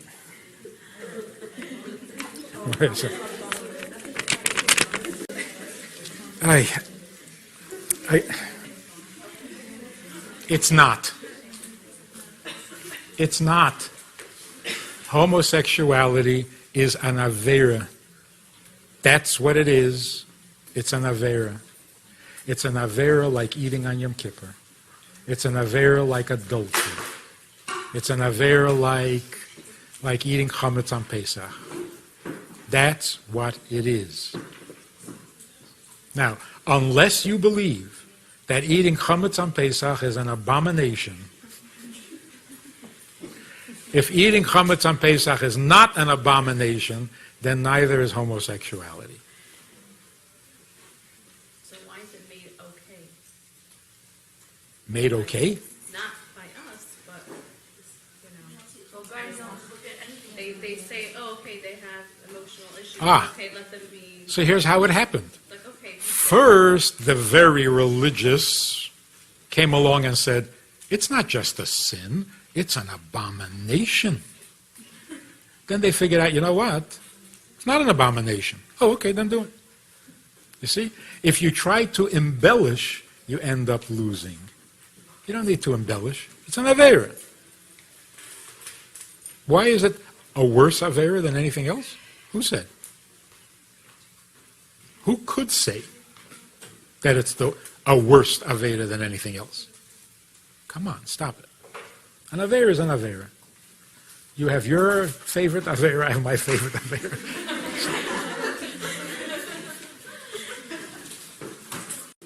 So, calm down. There are 613 mitzvahs, which means there are 613 ways to misbehave. And we all do.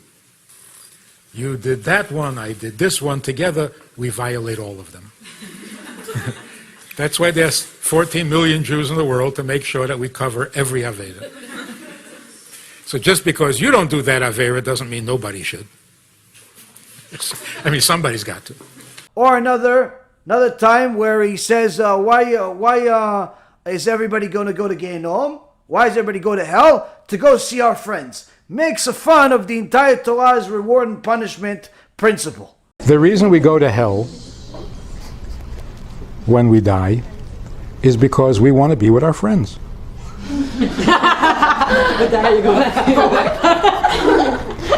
If you go to heaven, who are you going to talk to? That's true. No one in my life is going to heaven.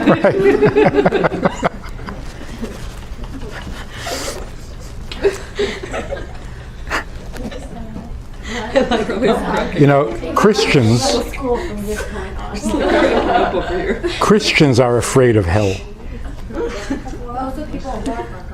Right.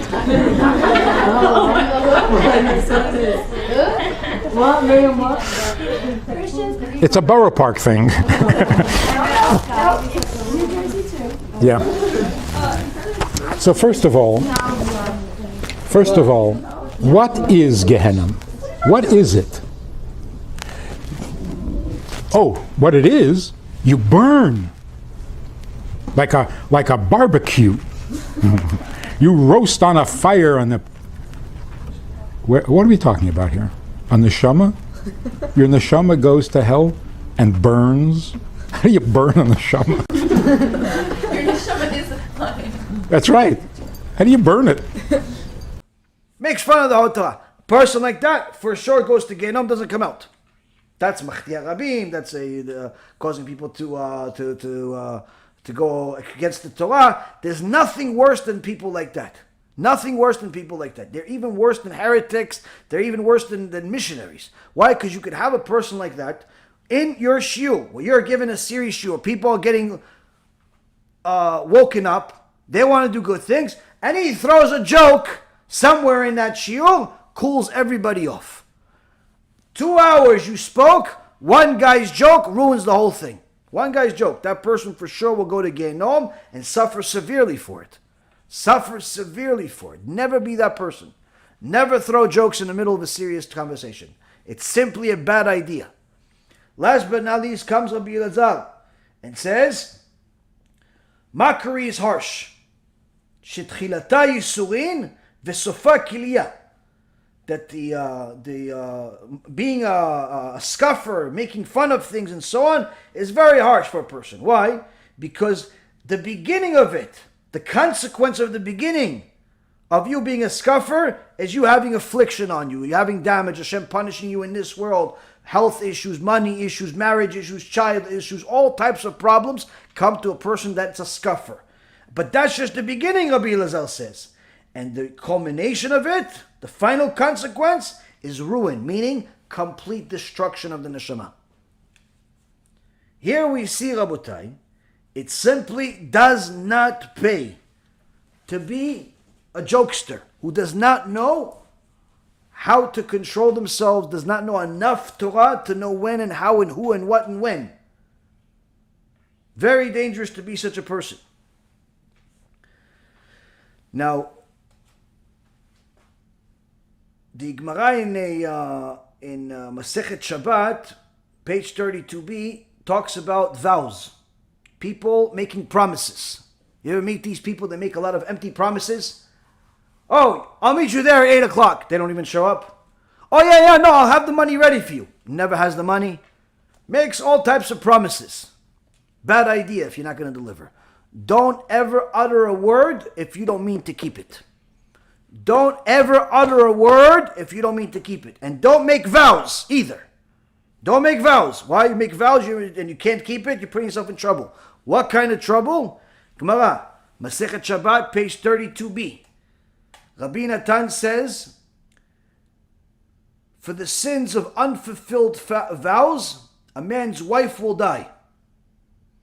You make promises and you don't keep them, that could cause your wife to die. Hashem yishmor v'yatzil. Or your husband, Hashem yishmor v'yatzil.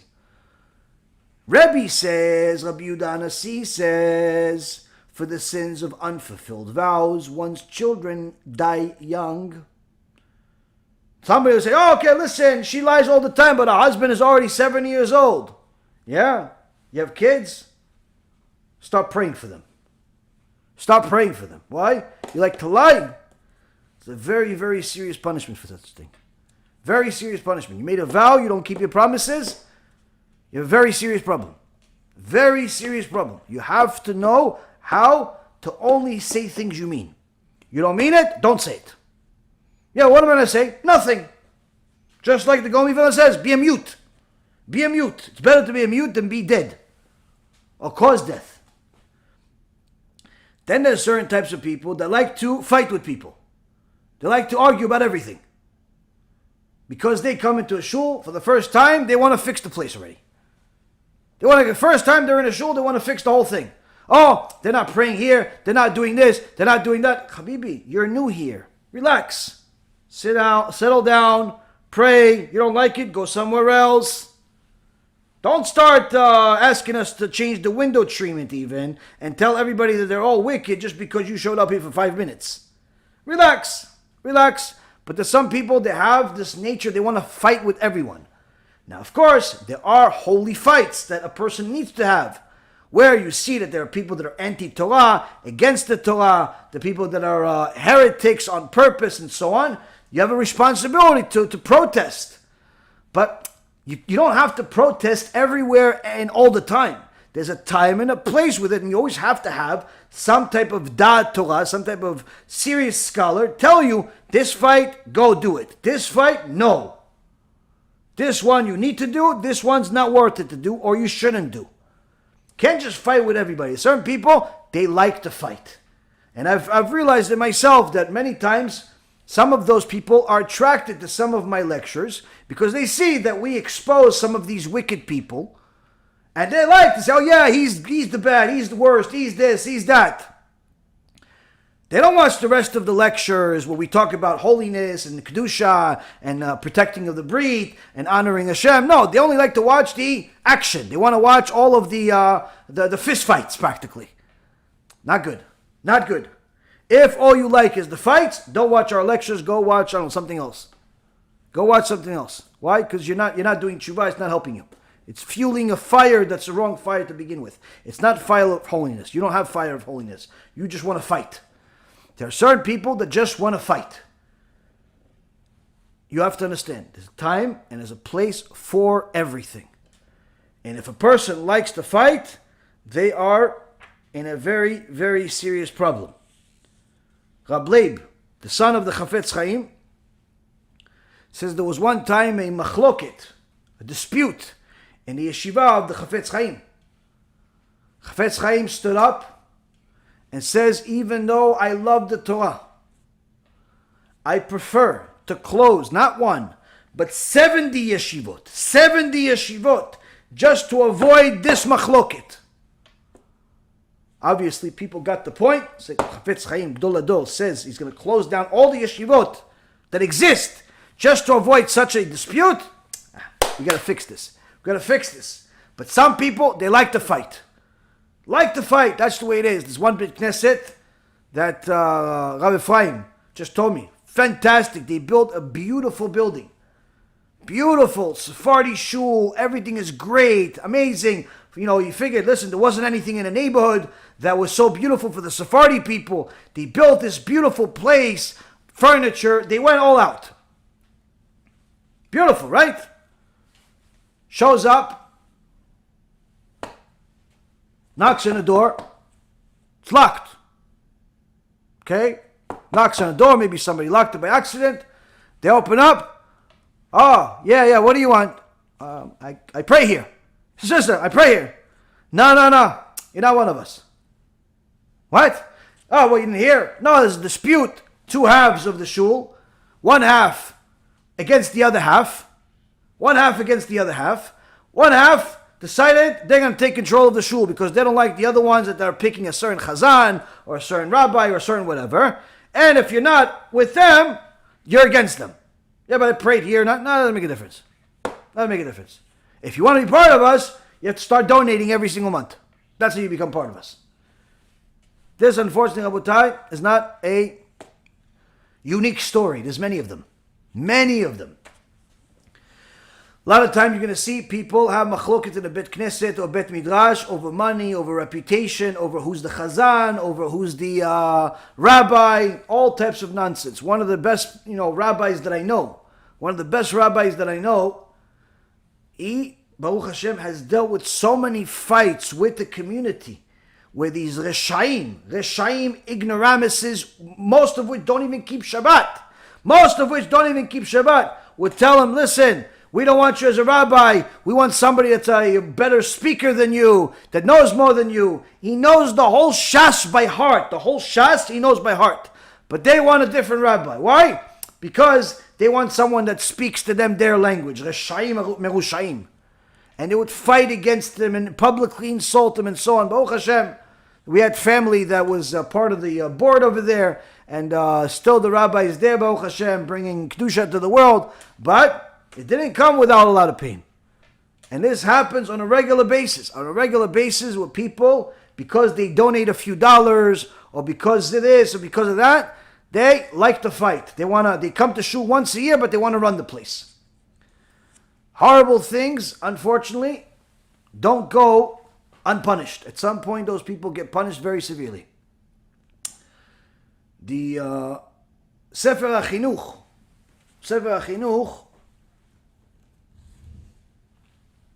talks about mitzvah of cursing. One of the other things that the Gaon of Vilna brought. Mitzvah of cursing. In mitzvah number 231. Sefer Chinuch, written about 800 years ago. The mitzvah comes from the several verses in the Torah, where here he says, Lo tekalel cheresh. Do not curse the deaf. In Leviticus chapter 19, verse 14. This is the mitzvah, and in essence the prohibition to lie to anyone. But it says, don't curse, forbidden to curse anyone. But it says, don't curse the deaf. Don't curse the deaf. It doesn't say, don't curse anyone. It says, don't curse the deaf. So, there are three other places in the Torah where HaKadosh Baruch Hu mentions the issues of cursing. Three mitzvot actually. 3 mitzvot out of the 613 mitzvot address the prohibition of uttering curses against specific categories of people. One being not allowed to curse a judge. That's mitzvah number 69. Mitzvah number 71 is against, prohibits a person from cursing a nasi, like a king or head of the great Sanhedrin, a big rabbi, so on. Mitzvah number 260 speaks against cursing parents. It's prohibition. And this one over here, mitzvah number 231, prohibits a person from cursing everyone. But it says, don't curse the deaf. How come? Why is this mitzvah being the one chosen to curse everyone? The other ones are specific also. The other one's specific, don't curse the president, don't curse the nasi, don't curse the parents, don't curse the king. You know, it's specific. This one's also specific. Don't curse the deaf. How come this one is referring to everyone and not the other ones? So, the Sifra, he brings the Sifra, and he says that in Exodus chapter 22 verse 27, it says, you shall not curse among your people, which includes anyone that's part of Am Yisrael. Who's part of Am Yisrael? People that are Shomrei Torah, mitzvot, and so on. Okay, but how come? Okay, so we know that we're not allowed to curse anyone part of Am Yisrael. Great, but how come you're using this, don't curse the deaf, as the source for don't curse everyone? Why don't you use the other one? Why don't you use the one that says, don't curse anyone that's part of Am Yisrael? All of the people that are Shomrei Shabbat, Shomrei Mitzvot, if they're heretics, if they're apikosim, technically you're allowed to curse them because they're not part of Klal Yisrael. If they're idol worshippers, you're allowed to curse them and you should curse them. But nonetheless, if they're part of Amcha, they're part of Am Yisrael, not allowed to curse them. So why don't you use that verse in Exodus that says don't curse the people of Israel as the general statement of don't curse anyone? Why are you using the verse that says don't curse the deaf person as the mitzvah of don't curse anyone? Because the Chinuch says something unbelievable. He says the deaf is not referring to someone that is physically limited, doesn't have the ability to hear. The deaf is referring to someone that simply can't hear your curse. Meaning, don't curse him even if he's not in the room. Don't curse him even if he doesn't live there. Don't curse him even if you don't think he'll ever find out. Don't curse him when he's deaf to your words. Don't curse. Prohibition from cursing us, from injuring any person with our mouth, whether they are there or they're not. Whether they will hear it or they won't, whether it's in a language they understand or a foreign language. In any language, in any place, not allowed to curse Am Yisrael. Not allowed to curse Am Yisrael.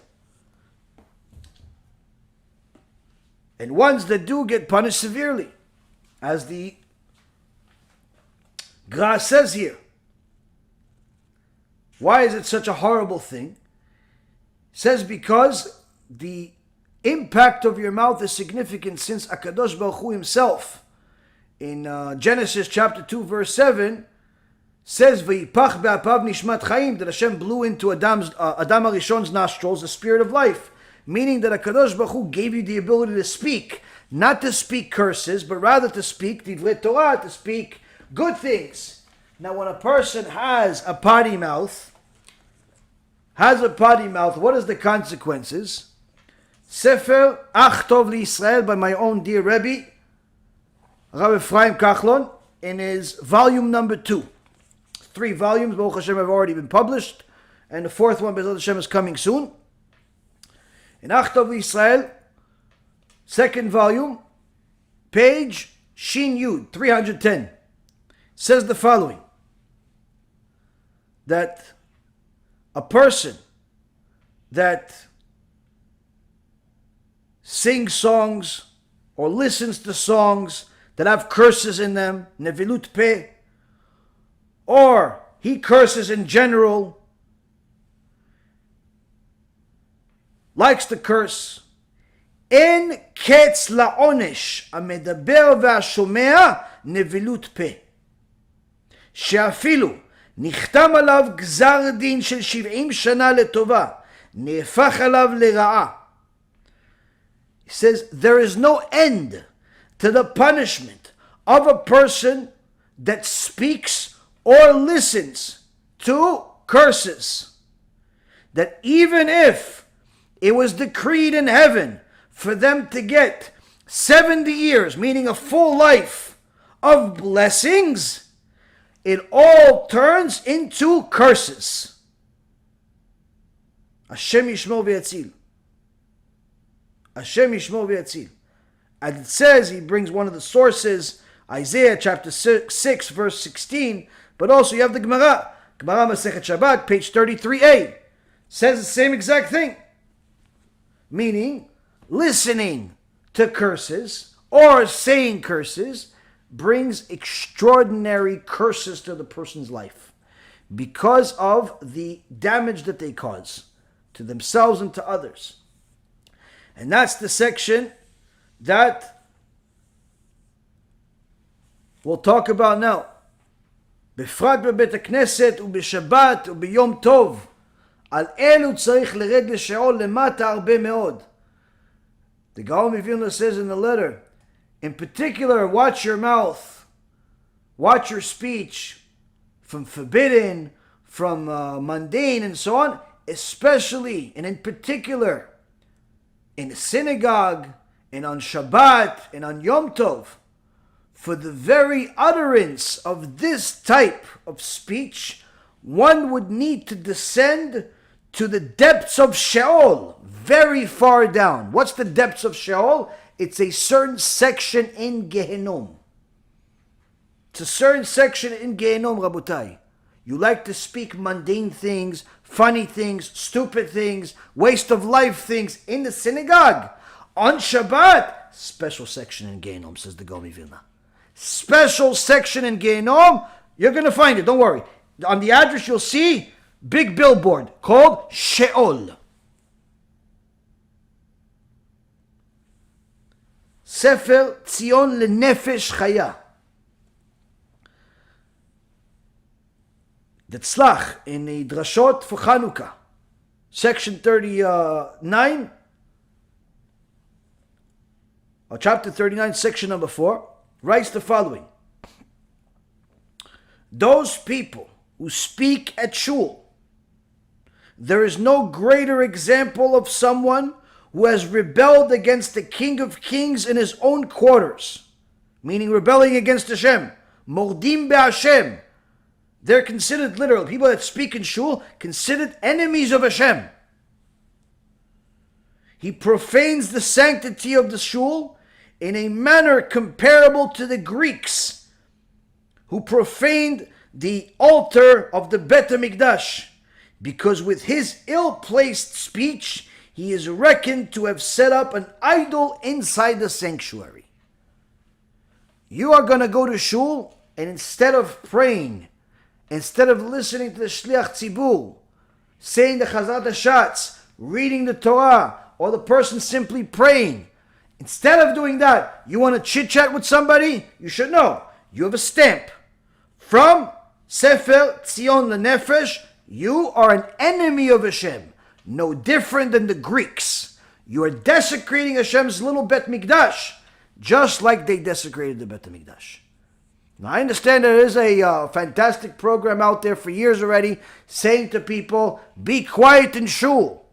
But yet, people continue to talk non-stop. Sometimes the rabbis talk more than everybody else. If people understood the damage, I think they would stop talking, or at the very least would be deteriorate. And others would be so fumed by their obnoxious behavior to the point where they would kick them out. They say, listen, you know what? You're causing yourself so much damage, I have to kick you out of here. The Rambam paskins la'alacha, that after you rebuke somebody in a synagogue for talking, if he refuses to stop, you are allowed to publicly embarrass him. You're allowed to publicly embarrass him. If you try to rebuke him quietly, privately, please stop talking. He doesn't want to do it, you're allowed to publicly embarrass him. We all know public embarrassment in Judaism, you lose olam haba. You can't publicly embarrass people. This is one of those exceptions. Shulchan Aruch, Paskin Zalachat says, a person that speaks in a synagogue, it's too big of a sin to describe. Meaning, it creates so much damage by putting everybody's prayers on hold. It's too much for any one particular person to bear such a damage and such a punishment that he's going to end up getting. He calls it, there's no other sin in the Torah where Rabbi Yosef Karo in the Shulchan Aruch says this is too big of a sin. Even on Shabbat, he doesn't say it's too big of a sin. But on speaking in shul, he said it's too big of a sin. Too big. Shulchan Aruch also says in Orach Chaim 151.1 that the Bet Knesset and the Bet Midrash should not have, a person that's in there should not engage in any levity whatsoever, any joking around, any mockery, any frivolous behavior whatsoever, ever, even when there's no prayer. And the Mishnah Berurah says that frivolous words include even unnecessary words, such as discussing matters of livelihood, which are permitted outside of the Bet Knesset, but are prohibited inside the Bet Knesset.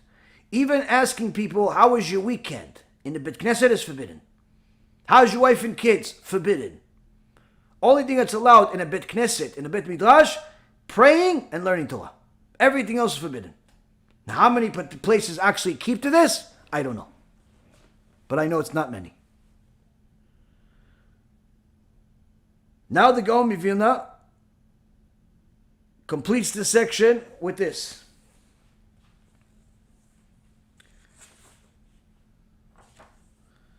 Last week he scared us with Kafakela. This week, Gehenom. Now he finishes up the section by saying the following. ואי אפשר לשער גודל הייסורים והעצרות שסובל בשביל דיבור אחד ולא נאבד אפילו דיבור אחד שלא נכתב. בעלי גדפין הולכים תמיד אצל כל אדם ואדם ואין נרדפים ממנו וכותבים כל דיבור ודיבור כי עוף השמיים יוליך את הכל ובעל כנפיים יגיד דבר. And it's impossible to imagine the magnitude of the suffering and the misfortune that a person will endure for one misspoken word. For no word is lost, even no word that is not recorded. Winged beings consistently approach each person and they do not detach themselves from them, as they record all that they say. As it says in Kohelet, in Ecclesiastes chapter 10, verse 20, for a bird of the skies may carry the sound, and some winged creature may tell the matter. Here, the Gaon of Vilna discloses a secret in the words of Shlomo HaMelech, saying that there is angels next to you at all times. Some that you're creating yourself from your actions. You have a mitzvah, you create a angel that will fight for you, an angel that will give you support. You make a sin, you create an angel or a demon, if you will, that will entice you to sin even more, will prosecute against you, will talk about you badly in Shamayim to get you punished. But there's also an angel that's next to you that's writing everything that you're saying. Everything that you're saying. And will fly with that neshama every night and tell Hashem, here, I wrote this, what he said. Right, neshama? Neshama says yes. I wrote this. Right, I said this? Yes. Because for everything you have to have two witnesses. You have to have two witnesses. In Judaism, everything has to have two witnesses. Here, you have one of the witnesses. Yetzirah is the other witness. Now, Rabotai, a person that does not take this to heart and does not start to become careful with the words that come out of their mouth is simply committing spiritual suicide. They're also ruining their life, even in the mundane world, the basic world, because they're not going to, people are going to hate them and they're going to hate themselves, they're going to hate their life. But even further than this, they're making spiritual suicide.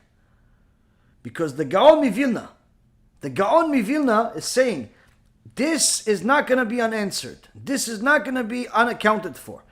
Hashem specifically designates creatures, flying creatures, to be right next to you, write down everything you say, report everything in the Bet Din of heaven. Nothing will be missing in the report. Nothing. And he says, Al titen et picha leachti et besarecha. Don't allow your mouth to cause your flesh to sin. V'al tomar lifnei hamalach ki shgagai lama yiktsof. And don't tell the messenger that it was an error. Why should God be angered by your speech and destroy the work of your hands? Kohelet, Ecclesiastes 5:5. Here, the Gaon of Vilna is simply telling his wife, telling us probably a lot more than his wife, don't let your mouth destroy everything. Don't let your mouth cause the rest of you to suffer endlessly in this world and the next. The amount of care that a person needs to have on their speech is so critical that had they known, they simply would not say a single word without thinking about it twice. Now, how were the actions of the Gaon of Vilna?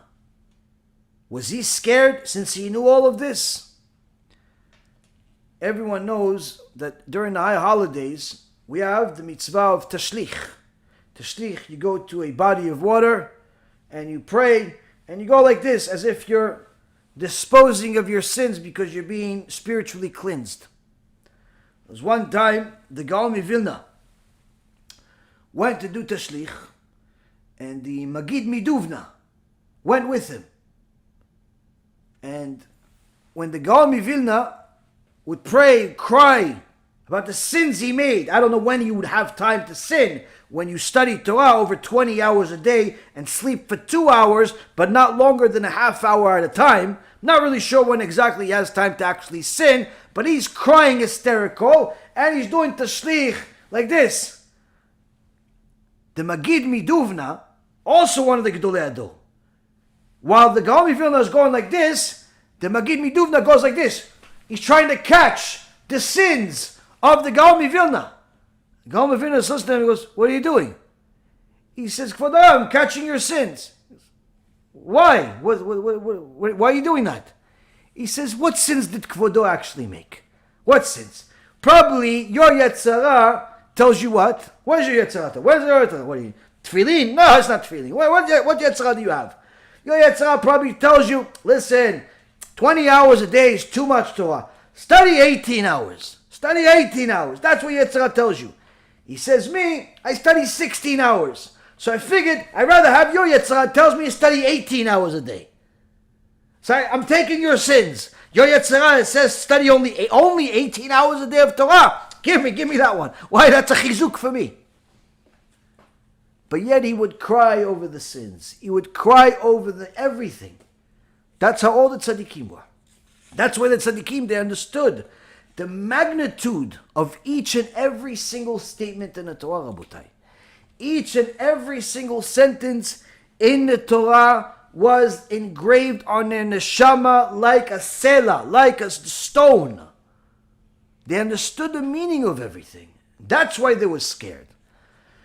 We may not understand the full meaning of everything, but we have enough information from the words of the sages. We have enough experiences from the lives we live to know that HaKadosh Baruch Hu wants our best, but He also means business.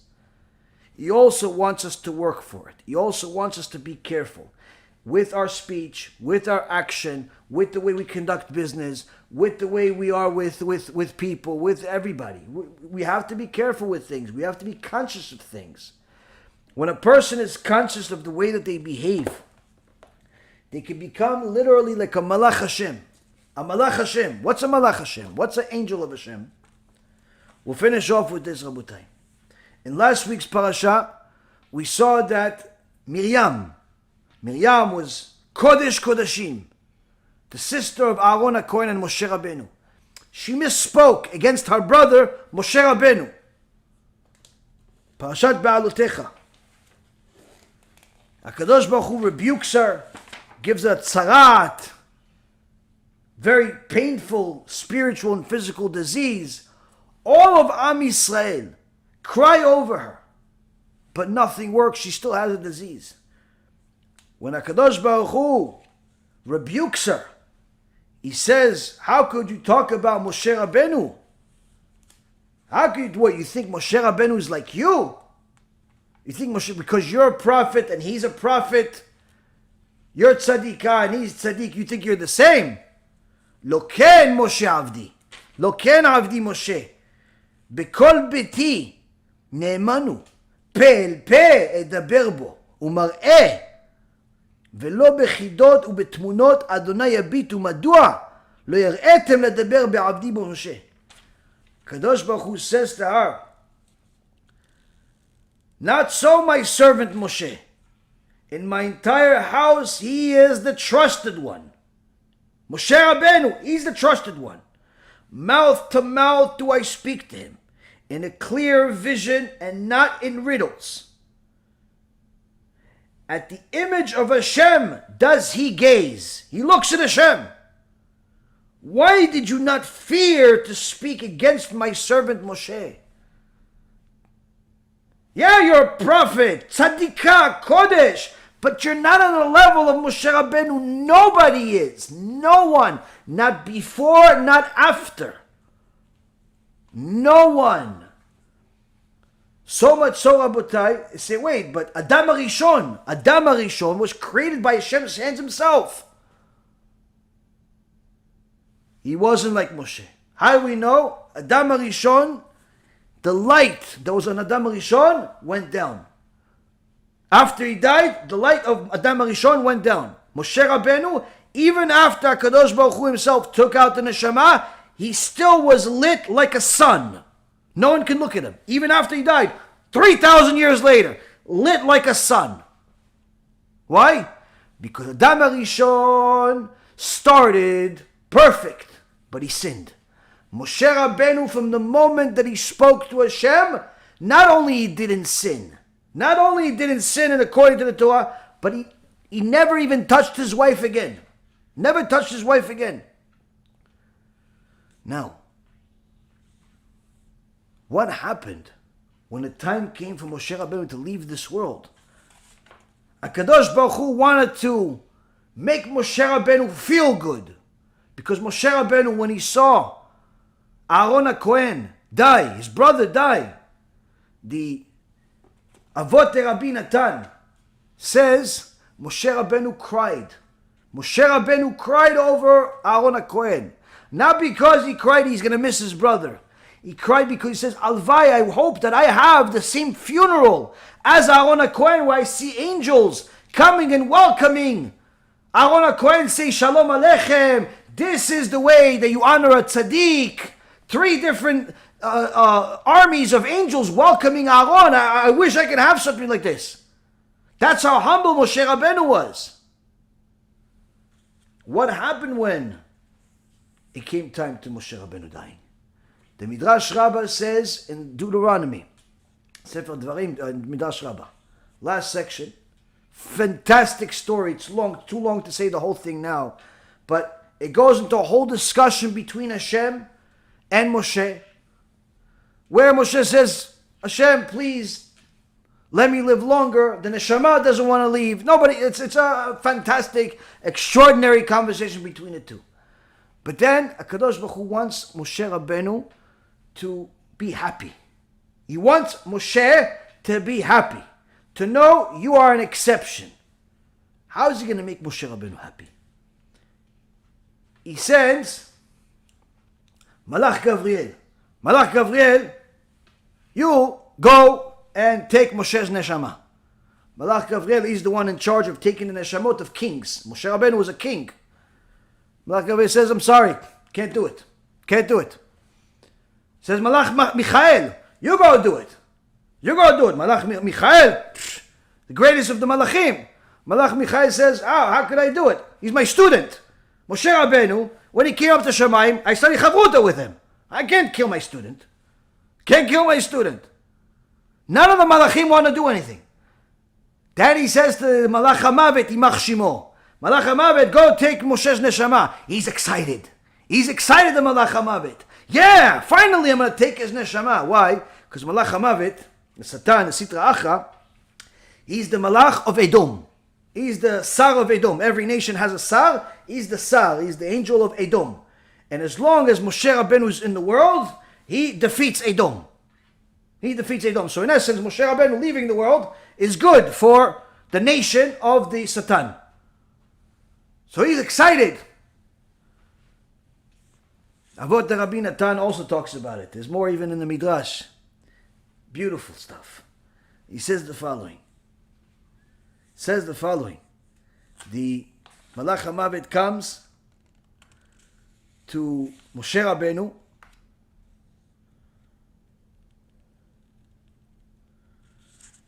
and Avot the Rabbi Natan, chapter 12, Mishnah number 4.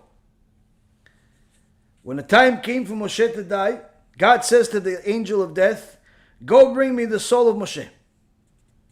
Alach Malach HaMavet v'amad lefanav, the angel of death went and stood before Moshe. And he said to him, Moshe, give me your soul. Moshe reprimanded him. Garbo. Huh? What? אמר לו, במקום שאני יושב, אין נותנים לך רשות לעמוד. Says to him, in the place where I sit, you have no permission to stand. Forget sit. You're not allowed to stand next to me, Malach HaMavet. Stand next to me, you're not allowed to. And you dare say to me, give me your soul. Moshe reprimanded him further, and then sent him away disapprovingly.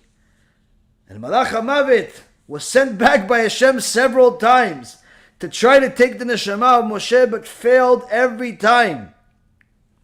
Failed every time. And the last time, Moshe, the Midrash Rabbah says, Moshe took the stick and hit the Malach HaMavet, blinding him in his eyes.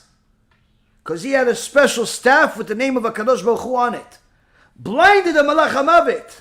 Why did HaKadosh Baruch Hu do all of this? I mean, at the end it says, HaKadosh Baruch Hu himself gave Moshe Rabbeinu a kiss. Yalla, come on, let's go.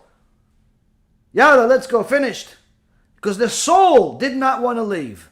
The body did not want to leave. Moshe Rabbeinu wanted to continue serving Hashem. He wanted to continue serving Hashem. The soul said, listen Hashem, what do you want me to do? You want me to go up to Shamayim and be under the Kisei Kavod? For what? He says, you could be here next to me. He says, yeah, but Hashem, who is better servant to you than me over here? He says, but you could be with me up here in Shamayim. Enjoy it. Because, yeah, but Hashem, remember you had 2 angels that spoke against man, and you ended up sending him to the world, and they ended up causing the whole balagan of the flood of Noah and destroying the world. There was 2 angels, and then you sent them to a special place to get punished. So there's still, there's 2 people over there. There's 2 angels over there, came from under the Kisei Kavod, meaning there's an opportunity not to serve you perfectly over there. Here, in the body of Moshe Rabbeinu, I'm serving you in a perfect way. What's better than that? HaKadosh Baruch Hu loved Moshe Rabbeinu. And Moshe Rabbeinu loved Hashem. In a way that's impossible to explain. And that's why Rabotai, HaKadosh Baruch Hu sent him the Malach HaMavet. He said, Malach HaMavet, go try to take the neshama. To show everyone that no one can touch Moshe Rabbeinu. No one can touch Moshe Rabbeinu, not even Malach HaMavet. But not only that, Rabotai Karim, he wanted to make Moshe Rabbeinu happy, to show him, listen Moshe, look what you've achieved in this life, how much purity you've achieved, that even the Malach HaMavet cannot touch you. I gave this gift of my sacred name to all of Am Yisrael, but they lost it when they sinned with the golden calf. You're the only one in history that has this gift. No one can touch you. Only me. And HaKadosh Baruch Hu kisses him and takes the neshama. But Moshe Rabbeinu reached such a high level that after all of Am Yisrael prayed with precious words to save his sister Miriam, nothing worked. Moshe Rabbeinu comes, after Aaron comes to him and says, please Moshe, pray for her. Moshe Rabbeinu says 5 words. El narefan ala. Hashem, heal her. On the spot, HaKadosh Baruch Hu healed Miriam. All of Am Yisrael, millions of people, prayed for Miriam, nothing worked. Moshe Rabbeinu comes with his pure, holy mouth, 5 words exactly. And she gets cured on the spot. Rabotai Yekarim, we are never going to be Moshe. Let's not become delusional. We're not going to be the dust under his feet, if we're really realistic. But we can become Kodesh. We can become holy. We can become holy in the highest capacity for each of our own levels by having pure mouths. Having pure mouths that only say divrei Torah, only say brachot, only say good things that are permissible according to the Torah, only fight against the enemies of Hashem and nobody else. We can have a way to make our mouths so holy that the second we pray to Hashem with any requests, HaKadosh Baruch Hu fulfills it as if Moshe Rabbeinu said it. His mouth was holy, yours can be too. Be'ezrat Hashem, each and every one of us gets the courage, the enthusiasm, the inspiration from this and all of the other shurim we have from the Gaon of Vilna to make their lives more holy and start it with their mouth. Thank you very much for learning with me. Be'ezrat Hashem, we'll see each other soon. Baruch Adonai Leolam. Amen ve'amen.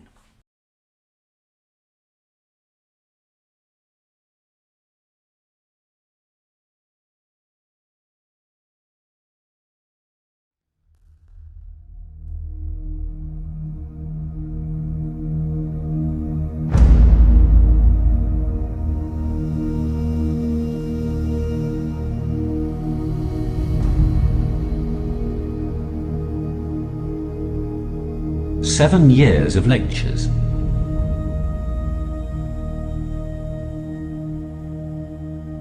Seven months of film editing.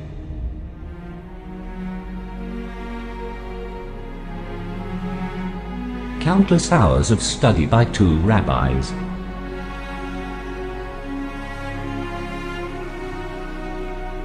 Information we received over 3,000 years ago. all for this moment.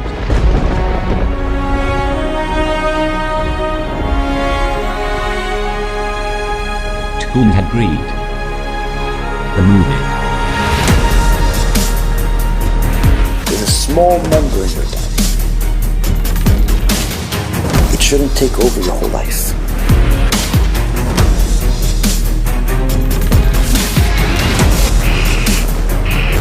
If you satiate it,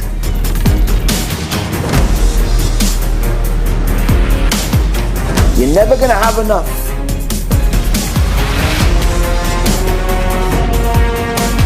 The Soper clan, when it gets a hold of something, it does not let go. Time for us to rectify what we have done. Normal numbers should be somewhere around 20 million or higher.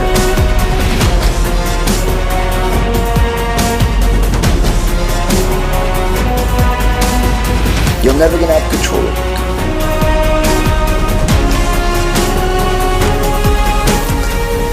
If you start it, and only feed it when it's permissible according to the Torah.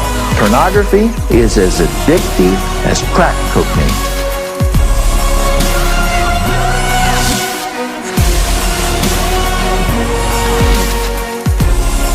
You're always going to be happy, including this world and the next.